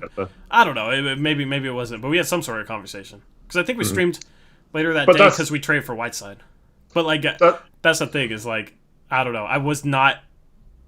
The problem is we shouldn't have had to rely on those guys. It's unfortunate. That's one of the bad things about the injuries. That's why you get the best 11th guy possible. I felt like we didn't do that. I felt like working around that, which just goes back to my point about working around the edges poorly. But yeah. I don't know. I'm not getting over my skis on Little yet. I still think he's going to be a really good player in this league, but I'm not thinking he's going to be good enough to play next year. I think Olshey knows that this next season is probably, if he's going to get anything done, he needs to go for it this season. He has it all set up to have a very deep 9-man rotation, and that does not include Little or Gabriel, probably not even Simons. So I think this season he'll play it differently than he has in the past. Yeah. And I'm not ready to say that Little won't be ready to play in his third year. I think that's still a possibility, but I'm not going to be like, he should be starting in his third year or whatever. Like, I don't know anything that much yet. There's a chance he's ready by his third year. If he's not, he's gonna. If he gets a role before he's ready, he's going to get a bunch of negativity from the fan base. That's how it goes. It doesn't matter if the young guy's ready or not. If the young guy gets a role and they don't live up to the expectations playing out that role, they end up with a bunch of negativity from the fan base. You've seen that with Simons. You've seen that with Collins. So if that happens, it's going to be the same thing with Bill. This goes back to coaching for me, because if he was on Toronto, I feel like they would have played him a lot this year, and he would have actually helped contribute to that team. And he's just as good as a Rondé Hollis Jefferson or someone like that. So, yeah, I don't know. I feel like, and a lot of the same people who are gonna completely turn on him are the same that, we're like, you can't even play him this year, or if we have to play Little, we're in big trouble. Whereas, what do you have to lose when we're close to last in the league in defense and stuff like that? So yeah, I mean, I think he should have been playing over Hazonia this year. I don't want it to sound like I'm being too negative on Little. I'm just saying I think the fan base will end up being a lot more negative towards Little in the future. That's kind of my whole point of this. Spot minutes, that's different. You know what I mean? If you need a guy to step in because a guy's injured and a guy to step in and just not mess things up, I think Little could be fine for that. You know what I mean? In terms of just contributing on a nightly basis in the rotation to a contending level team, that's kind of a different level. You know what I mean? I wouldn't want Rondé Hollis Jefferson contributing on a night, being in the rotation on a night in, night out basis. But that's the thing is a guy like Nick Nurse, when he has injuries, when he deals with adversity, he gets those fringe rotation guys to step up into those roles and sometimes help the team. And usually not mess up the team. The team still plays the same style. The team is still good defensively. The team is still productive. The players know how to run each, defensive scheme Nurse throws out there. Nurse still throws out multiple defensive schemes with these guys that don't play as much, and these players are still able to execute it, because that's a big thing with, having an 11th, 12th man guy in there is, can he execute well enough to keep things flowing in the same way as if, the 8th man that's hurt now was in there. And that's the thing with Stotts and the Blazers team is any injury, you can't do anything with Hazonia, you can't do anything with Little, you can't accomplish anything. That's not the way it was in Toronto with similar type of players, I feel like. So that's kind of a different conversation. But so one factor that I want to bring up in this whole process of developing players and things like that.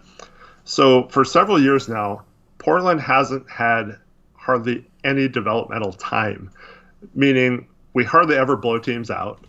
We play hard even when we're losing, so we usually make a comeback or something in the second half. So even if we lose, we don't often get blown out the other way, where you would just play your deep bench guys garbage time the whole fourth quarter or whatever. I mean, it happens occasionally, but not as much as other teams. And then we're constantly in a battle where we can't really let up and rest guys on certain nights, load manage guys like a Damian Lillard. So he's having to play as many games as possible, trying to get the highest seed possible. In the bubble, every single game we had mattered compared to other teams that didn't even play some of their starters some games and got rest and got to see what their young guys could do in a real NBA game and stuff, like we saw with Simons for one game in his rookie season. So until that changes and we start having some games where we don't blow leads and we can develop players, it's either you have to kind of trade or like let players go to give them more of a role to see if they can play, or we're kind of stuck not knowing whether or not they can or not. And that's a factor that I think gets overlooked, that we have to try so hard to win every game. So hopefully next year we're a little deeper, we have a little more talent to not blow leads, and can get some of these guys some time on the court. 100% agree. So anyway, transitioning into the outro. I'm looking at the community tab with the polls, and it's weird how the votes are. On like poll number 1 has 141 votes. Poll number 2 has 232. The next poll has 216. The next poll has 187. The next poll has 204. Like, why is it bouncing back and forth so much? Like, people will vote in like a couple and that's it. Doesn't really make sense to me.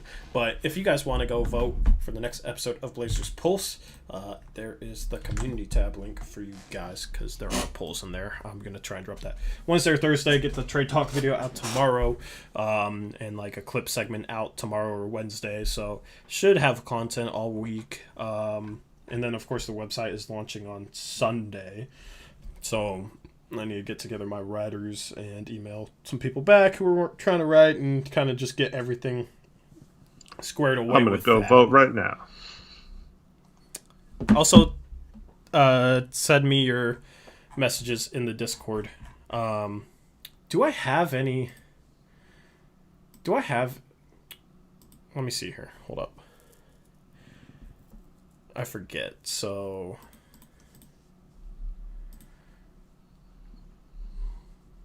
for members to get their vote highlighted, let me look at members because I forget who is what.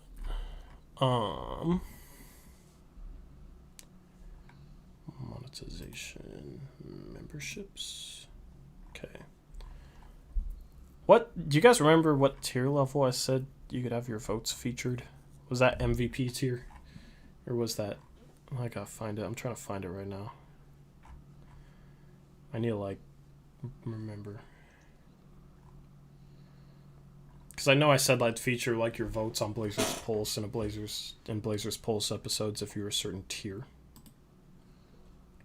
Okay, here we go.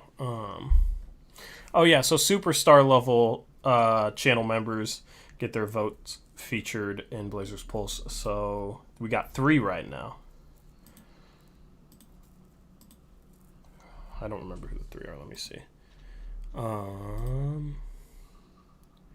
Okay, so Russell first round exit Westbrook, Bruce Davis near 012. You guys get your votes featured in that. I'll just put up a graphic with your guys' votes. It'll be an easy way for me to like advertise like channel memberships. Mm-hmm. And I'll put up like your vote on that graphic too, Eric. So I'll have to like. I'll post something in the community tab. Westbrook, just let me know what you voted. He's not in here. Oh, he's not. I'll message him, and I'll message. Is near 012 on Discord? Not sure. I think he might be, but I don't know how active he is. Yeah. Yeah, so I'll figure that out. Trevin, good plug. Appreciate it. Marco says I start school this upcoming week, so I might be on for a little bit in the late night streams. That'd be dope, man. Catch you later, Eric. Yeah, if you guys want to become a channel member too, go to the main channel and hit join under any video. Go watch Eric's latest video if you haven't. Hit join under that. But Eric just dropped a mailbag today. I wonder if it surpassed my mailbag in terms of views. If you guys watched my mailbag a week ago, appreciate it. If you didn't, you ain't a real one. I watched it. It has 375 views posted a week ago. Your mailbag already has 344. Anything that's like channel related stuff people don't click on. I don't know why. It doesn't really make sense. Like, you watch the channel all the time. Why wouldn't you watch a small channel update? Maybe it's because it was 18 minutes. It's kind of a longer one. People lazy, man. But yeah, probably. But yeah, so I was talking about the website and the new channel. We gotta get going on draft prospect profiles and stuff. Ugh. There's so much to do. I gotta work a little bit more tonight too, so I'm busy as hell, guys, as always. But should have a lot for you guys in the next 7 days. So I'm excited. Jason just joined Discord. Welcome, man. You only watch Eric, Marco. I don't like you, bro. I don't like you anymore. I thought we were cool, man. Guess Eric has to start his own channel. Marco, don't you live in Salem? Everything good down by you? Guess we have to separate, man. Marco likes you more than me. I can't have that. You've gained too much clout on my channel. But all the clout I do, it goes to you, because you are the Neil O'Shea of this channel, and I'm the Anthony Simons that you should be hyping up, but instead you're tearing me down. I don't know. I don't understand. Bro, you've said O'Shea shouldn't have hyped up Simons that much, so I'm doing you a favor. I'm keeping the expectations for you low so that you can exceed them, so that people are positive towards you instead of negative towards you, just like they are towards Collins and Simons. So, hello, everyone. But yeah, so I don't know. That's the thing. If I put Eric on his own, that's what his thumbnails will look like. I haven't taught him the thumbnail part of it. I've taught him everything else. Maybe people care more about content than thumbnails. People like thumbnails. Look how pretty that looks. Look at the graphic design. Honestly, I'm proud of my, like, just on a real note, I'm proud of like my thumbnails now and like my channel aesthetic, like the graphic at the top, and like I'm actually happy with it, because like my thumbnails when I started doing it, of course we had like the same format for the post game show thumbnails, which I'll change next year. Maybe should I change my like post game thumbnail format for next year, or should I just keep it the same? What do you guys think, chat, and what do you think, Eric? I think it's good either way. It's always nice to switch it up. People know it's like the post-game show. I might like try and like make little tweaks to it, but keep the same general design, diagonal. Maybe change like the text on it. But my look at my thumbnails back then were so just bleh. Like, I remember I was super happy with that thumbnail. That's funny. They're just very blah. And now it's like all those. Now I'm like happy with every thumbnail I make. I'm experimenting more, so I'm experimenting with different edits. I did like that neon sign for the Trade Talk Tuesday. Yeah. Too much red for what? You're just saying on the page in general. It's Blazers. What are you talking about? So, yeah. What are you talking about? That's a good thing. That means it fits the scheme. Like when it came to like the Trade Talk thumbnail, I like highlighted Oladipo and his team's colors, Beals and his team's colors, so it was like less red. But like, what else would I make the background behind Zach Collins for this? You know, what color should I make that, Trevin? You could have had him in a red jersey and put a black background. Black backgrounds don't pop though. I'm teasing. Yeah. No, I could. Like That's the thing doesn't- though, is like you want like colorful. You know what I mean? Yeah. So like if I didn't have a Blazers channel, like if I had a Pacers channel, I'd probably do a lot of like blue and yellow. Yeah. Exactly. The problem is the Blazers don't have like a second like color. It's only red. That red's like their only like color. They should turn to the Ducks and have every color. Any rant I go on, I used to do like rant videos on like my first channel I ever made like over 2 years ago. Maybe I'll have to bring those back or something. But if I ever make any like rant video, I'll make a thumbnail like this, the all gray. That's how you guys will know. But just to fit the theme, because that's what I've tried to do. Is I've tried to make like different like thumbnail templates for like Blazers Pulse. I have like this on the left. Mailbag, just so you guys know what it is. Trade Talk Tuesday, I'm gonna keep this neon sign, maybe like change the background a little bit, maybe tweak it somewhat, but and then the post game show. So I like people just being able to see the thumbnail and know exactly what it is for the most part. So like the stream clips, I'm gonna have like some like this with like quotes, basically, kind of going over what we talk about with me and Eric in the corner. I like doing that just so they know it's like the stream clip. That's how you guys know it's a stream clip. So yeah, I haven't even like at the end I haven't even been putting mailbag or anything, just because like they can see in the thumbnail easily. So that's kind of the aesthetic I'm going for.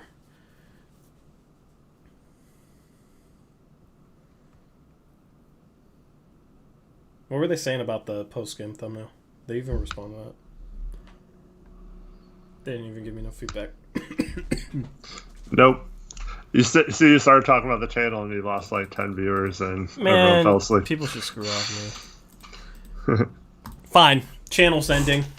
Got your attention now? No, man. The 19 people left are like our hardcore audience. We don't want to mess with them. Why are you going to watch our streams at 1 in the morning and then, oh, you're talking about your channel? Out. Like, I don't know, because I'm doing cool. I think I'm doing cool. We're doing cool stuff with the channel. I feel like. I think we're doing cool stuff though. Like the website's gonna be dope. I'm so excited for that. Like that's dope, bro. I always wanted to do that. Now it's about to become reality. You know what I mean? Like the aesthetic, the thumbnails. You're getting better videos now. You did a mailbag. Like that's dope. Like you gotta watch 3,000. Huh? I know, I need to watch them. Bro, but, like, I'm working constantly. I know. And then, in my free time, I'm just, chilling, I'm just busy. So, but, I gotta sit next to my kid for, like, 6 hours a day now while he's in school. While trying to keep the younger one occupied the whole time and not distracting him. And then I have my normal, 60 to 80 hour work week. But you're the boss of your kids, so I don't want to hear that. Also, you can watch a video while you're at work. I guess I could listen to a video while I'm working. I guess I could. But like a lot of time I'm listening to like sports that are happening because there's sports back. Yeah. We got everything back.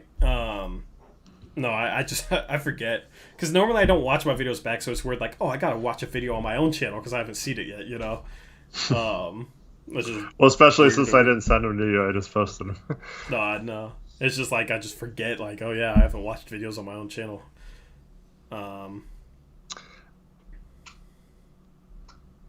Bring kid to work day. Bring your kid to work day. Yeah, if only this was your job, Eric, you'd have your kid to work every day. If only I could pay you a $10,000 a month salary. I wish. Nah, instead I keep that for myself. I keep that $10,000 a month for myself. I just want to look poor, so I'm still in this room, but like I bought a house already. Nice. Yeah. But yeah, so I'm gonna go work some more. I mean, I've been trying to move out for like 2 months and get caught up and stuck behind, but I had a decent week last week. Had a good start to my week this week, so I'm gonna try and move out. And my YouTube check could help me if I could use that as proof of income. because you guys donated like crazy last month, and I get that money this month, the money that you guys donated, and you guys like donated like crazy last month, and that might be able to help me rent something actually, if like the landlord will take it as proof of income. I just feel like when it comes to like YouTube money, they're gonna like, okay, what'd you make the month before? And I'd be like, nothing. So yeah, but yeah, so I'm gonna try and move out in October. That's the plan. That's the hope. Now I don't have to do post game streams and stream like 7 days a week, so it's easier. The smoke has been helping me too, honestly. As bad as it sucks, like there's a lot more people ordering and a lot less drivers on the road. So yeah, It's good for you. yeah. Help us get 1,000 subscribers then, Trevin. I know we need 1,000 subs for this, Trev. We're not even at 400 yet.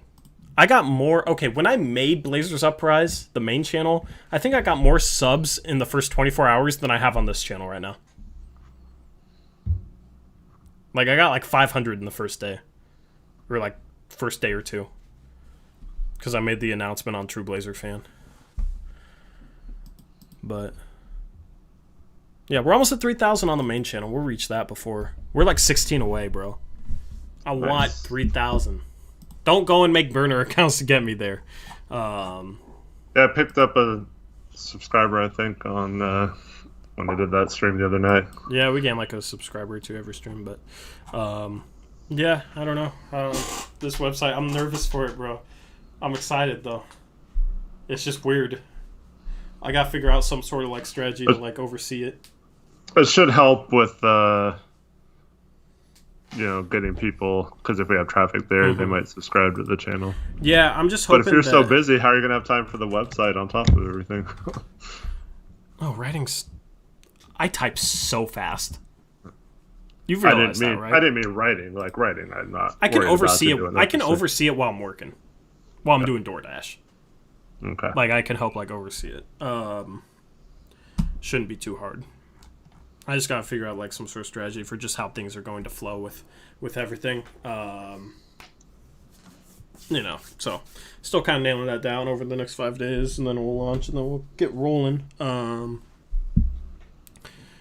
But yeah, and then we gotta figure out like the draft profiles, because we need to just make a spreadsheet for that, so I can easily make the graphics, and then we can jump into doing those. I'm glad they pushed back the draft a month. It gives us more time. So November 18th, like we still got over 2 months, so to put out those. I wish we could get those combine measurements before. I know. The videos, but it's not gonna happen. I know. We'll just have to go off like reported wingspan. I don't believe that Devin Vassell has like a 7-foot wingspan. That just doesn't seem right to me. I might just rate it like Devin Vassell like 6'9" wingspan. I might just put that on there and just 6'10" or something. I don't know. The measurements are obviously up in the air, so. But yeah, so we'll get the draft profiles and we'll get those uploaded on the main channel. And somebody came up with a good idea. I'll try and maybe put out different content. Like once I move out, especially, I'll put out different content on the main channel. Hopefully that's when like I'm moving out once the off season is starting up and all that.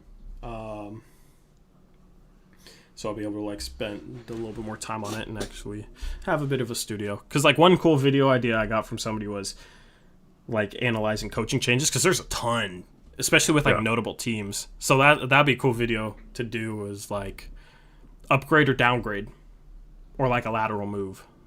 Yeah. Upgrade, downgrade are about the same, so this coach got rid of this guy, replaced him with this guy. I think it's a downgrade, or I think it's an upgrade, or whatever.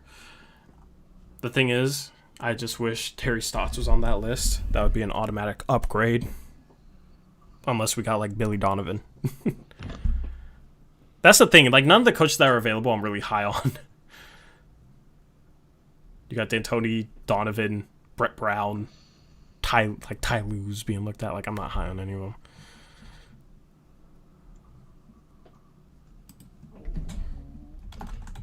Did you hear that Donovan actually turned down an extension? Yeah, because he thought they were going to rebuild. Makes sense. No, he thinks he's like a really good coach. Oh, like before? What do you mean? Right before the bubble, they offered him an extension. like a pretty lucrative one, and he turned it down because he thinks he's going to be like highly sought after, and he didn't think Chris it was enough Paul money. did wonders for that man's career, though, because now everybody thinks he's a great coach, and he'll get hired somewhere. Everybody thinks he's a great coach because of what Chris Paul did. Before that, he was always awful. And Chris Paul, like I said, offsets bad coaching because he's like a coach himself. Mm-hmm. We could maybe on the website do like an around the NBA like section.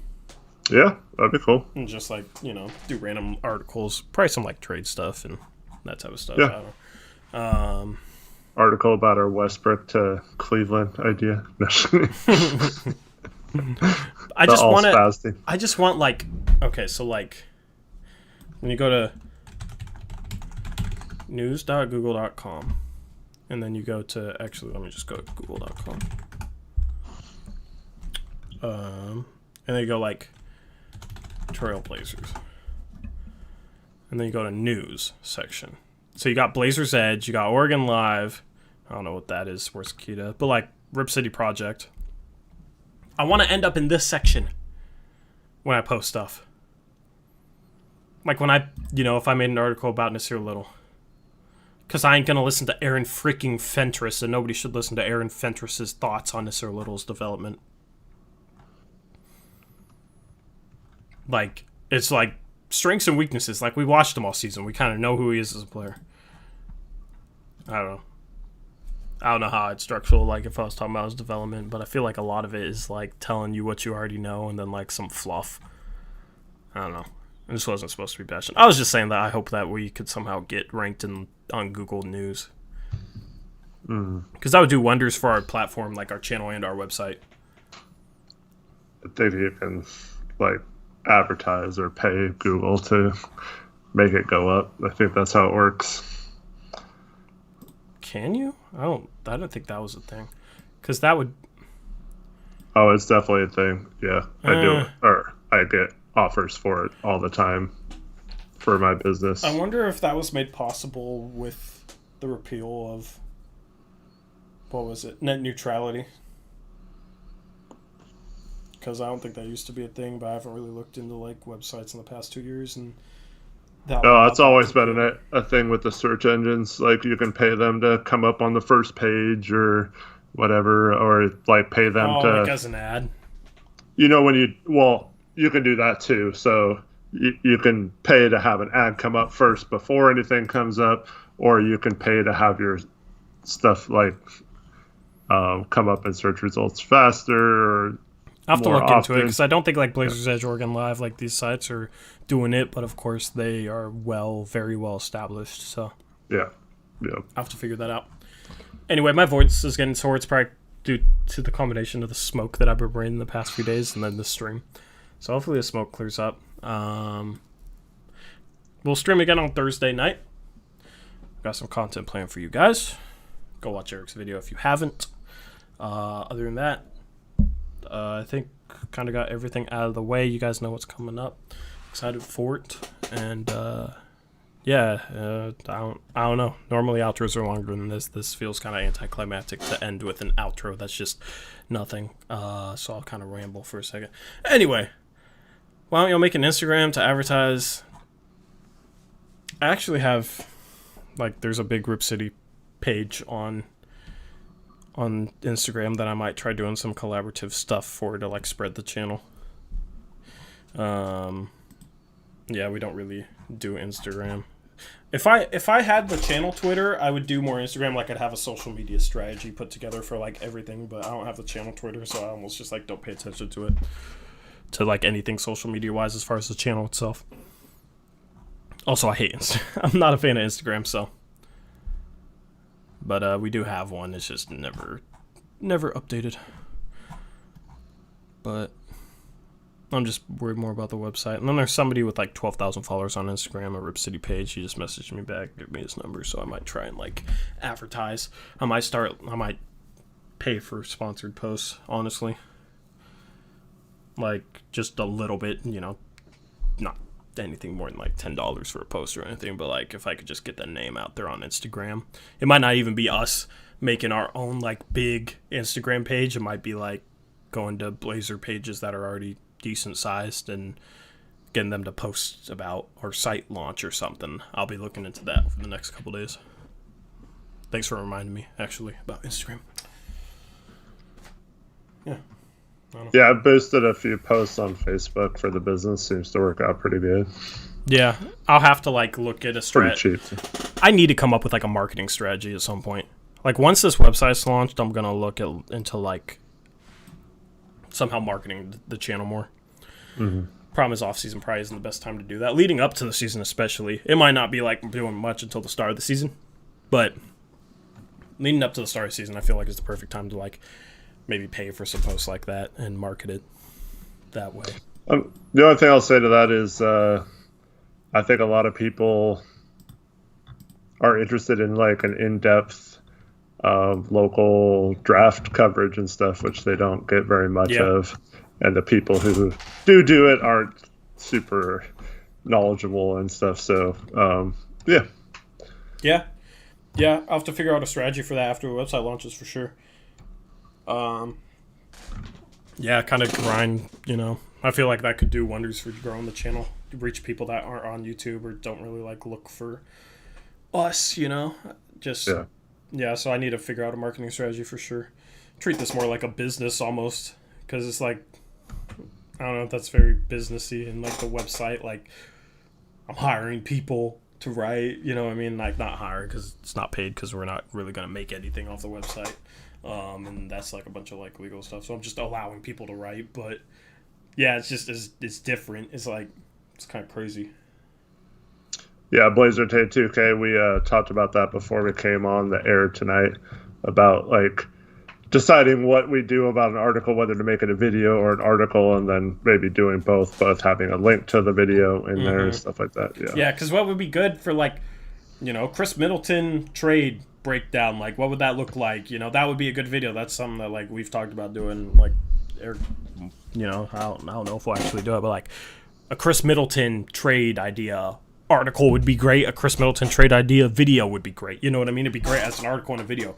Like 10 mid-level exception targets was a video that I made. That would be great as an article. Like pretty much any video idea I come up with, outside like mailbags and like Trade Talk Tuesdays, like I think those are better for videos, honestly. But like anything outside of that, like standalone videos, I feel like are better, or not better. I feel like standalone videos are also good article ideas. Any idea I could come up with as a standalone video would be good as an article. So that's the thing, is like, do we do both and then link the video in the article, or do we do one or the other? We'll have to figure that out. So, but that could spread our channel too. So. Well, like Blazers Edge has, it's like, Dan Meringue does his podcast or whatever. So they'll post it like as an article. There's not much to the actual article, but there's like, you click on it and you go, so it like shows up on the main page. So that, like stuff like that would be cool to link our videos in that way as well, kind of in a running timeline feed or whatever. Yeah. Once the site's built, I will have to figure out something with the guy who's building the website with Hack, but we'll definitely like add and maybe tweak some things, and it might be something as simple as like I'll advertise this website for free, and he'll like help me kind of like maybe make little tweaks, or I might have to pay him additional money to do different little things with it, but we will like definitely be trying to like maximize what we can do with it and just optimize the website in general. So the launch is just like, we're gonna have like a good looking website, and we're gonna have everything set up, and then we'll try and build upon that. Absolutely. Because it'd be cool to do like have a draft page and have like a mock draft on a section of the draft page where like they could click it from like mine to yours or something, or like a big board list. Like I don't know, but I don't know if that's like how easy that is to do. And I mean, you go to like something, maybe not like a whole page dedicated towards it, but like something like this down the left half of a page and like articles down the right of like a mock draft or of a draft page or something like that. I don't know. Like that would be awesome. You know what I mean? That would be amazing to do. I don't have that in the initial plan of the site, but that could be something we could do, like add to it. Patch 2.0. But yeah, so we'll see. I'm just gonna see what he has like as a finished product for me, and then we'll launch that, and then we'll continue on from there. So anyway, super excited for that. I might have like a countdown till it goes live. I don't know. I might have it go live at like a specific time for everybody to go see, or something. I don't know. We won't have any like written content or anything. Actually, I might need to like, maybe we should make written content before the website goes live, just so something's there. That's what I was going to say. I think you need something on there. Maybe we launch it on like, Monday. oh, go look at my website. Should we launch it on Monday, the 21st? I don't know. Was that better than a Sunday? Maybe we'll launch it on Monday, and we'll like Sunday just try and get some written content just to have it on the site. People go read, just so it's not like completely empty, because that probably look weird. So still things to figure out. I'm just kind of speaking off the top of my head. So what's still happening? Nothing. Yeah, that's in like 6 days now. You guys talking about me signing off? I said I was going to sign off 10 minutes ago, man.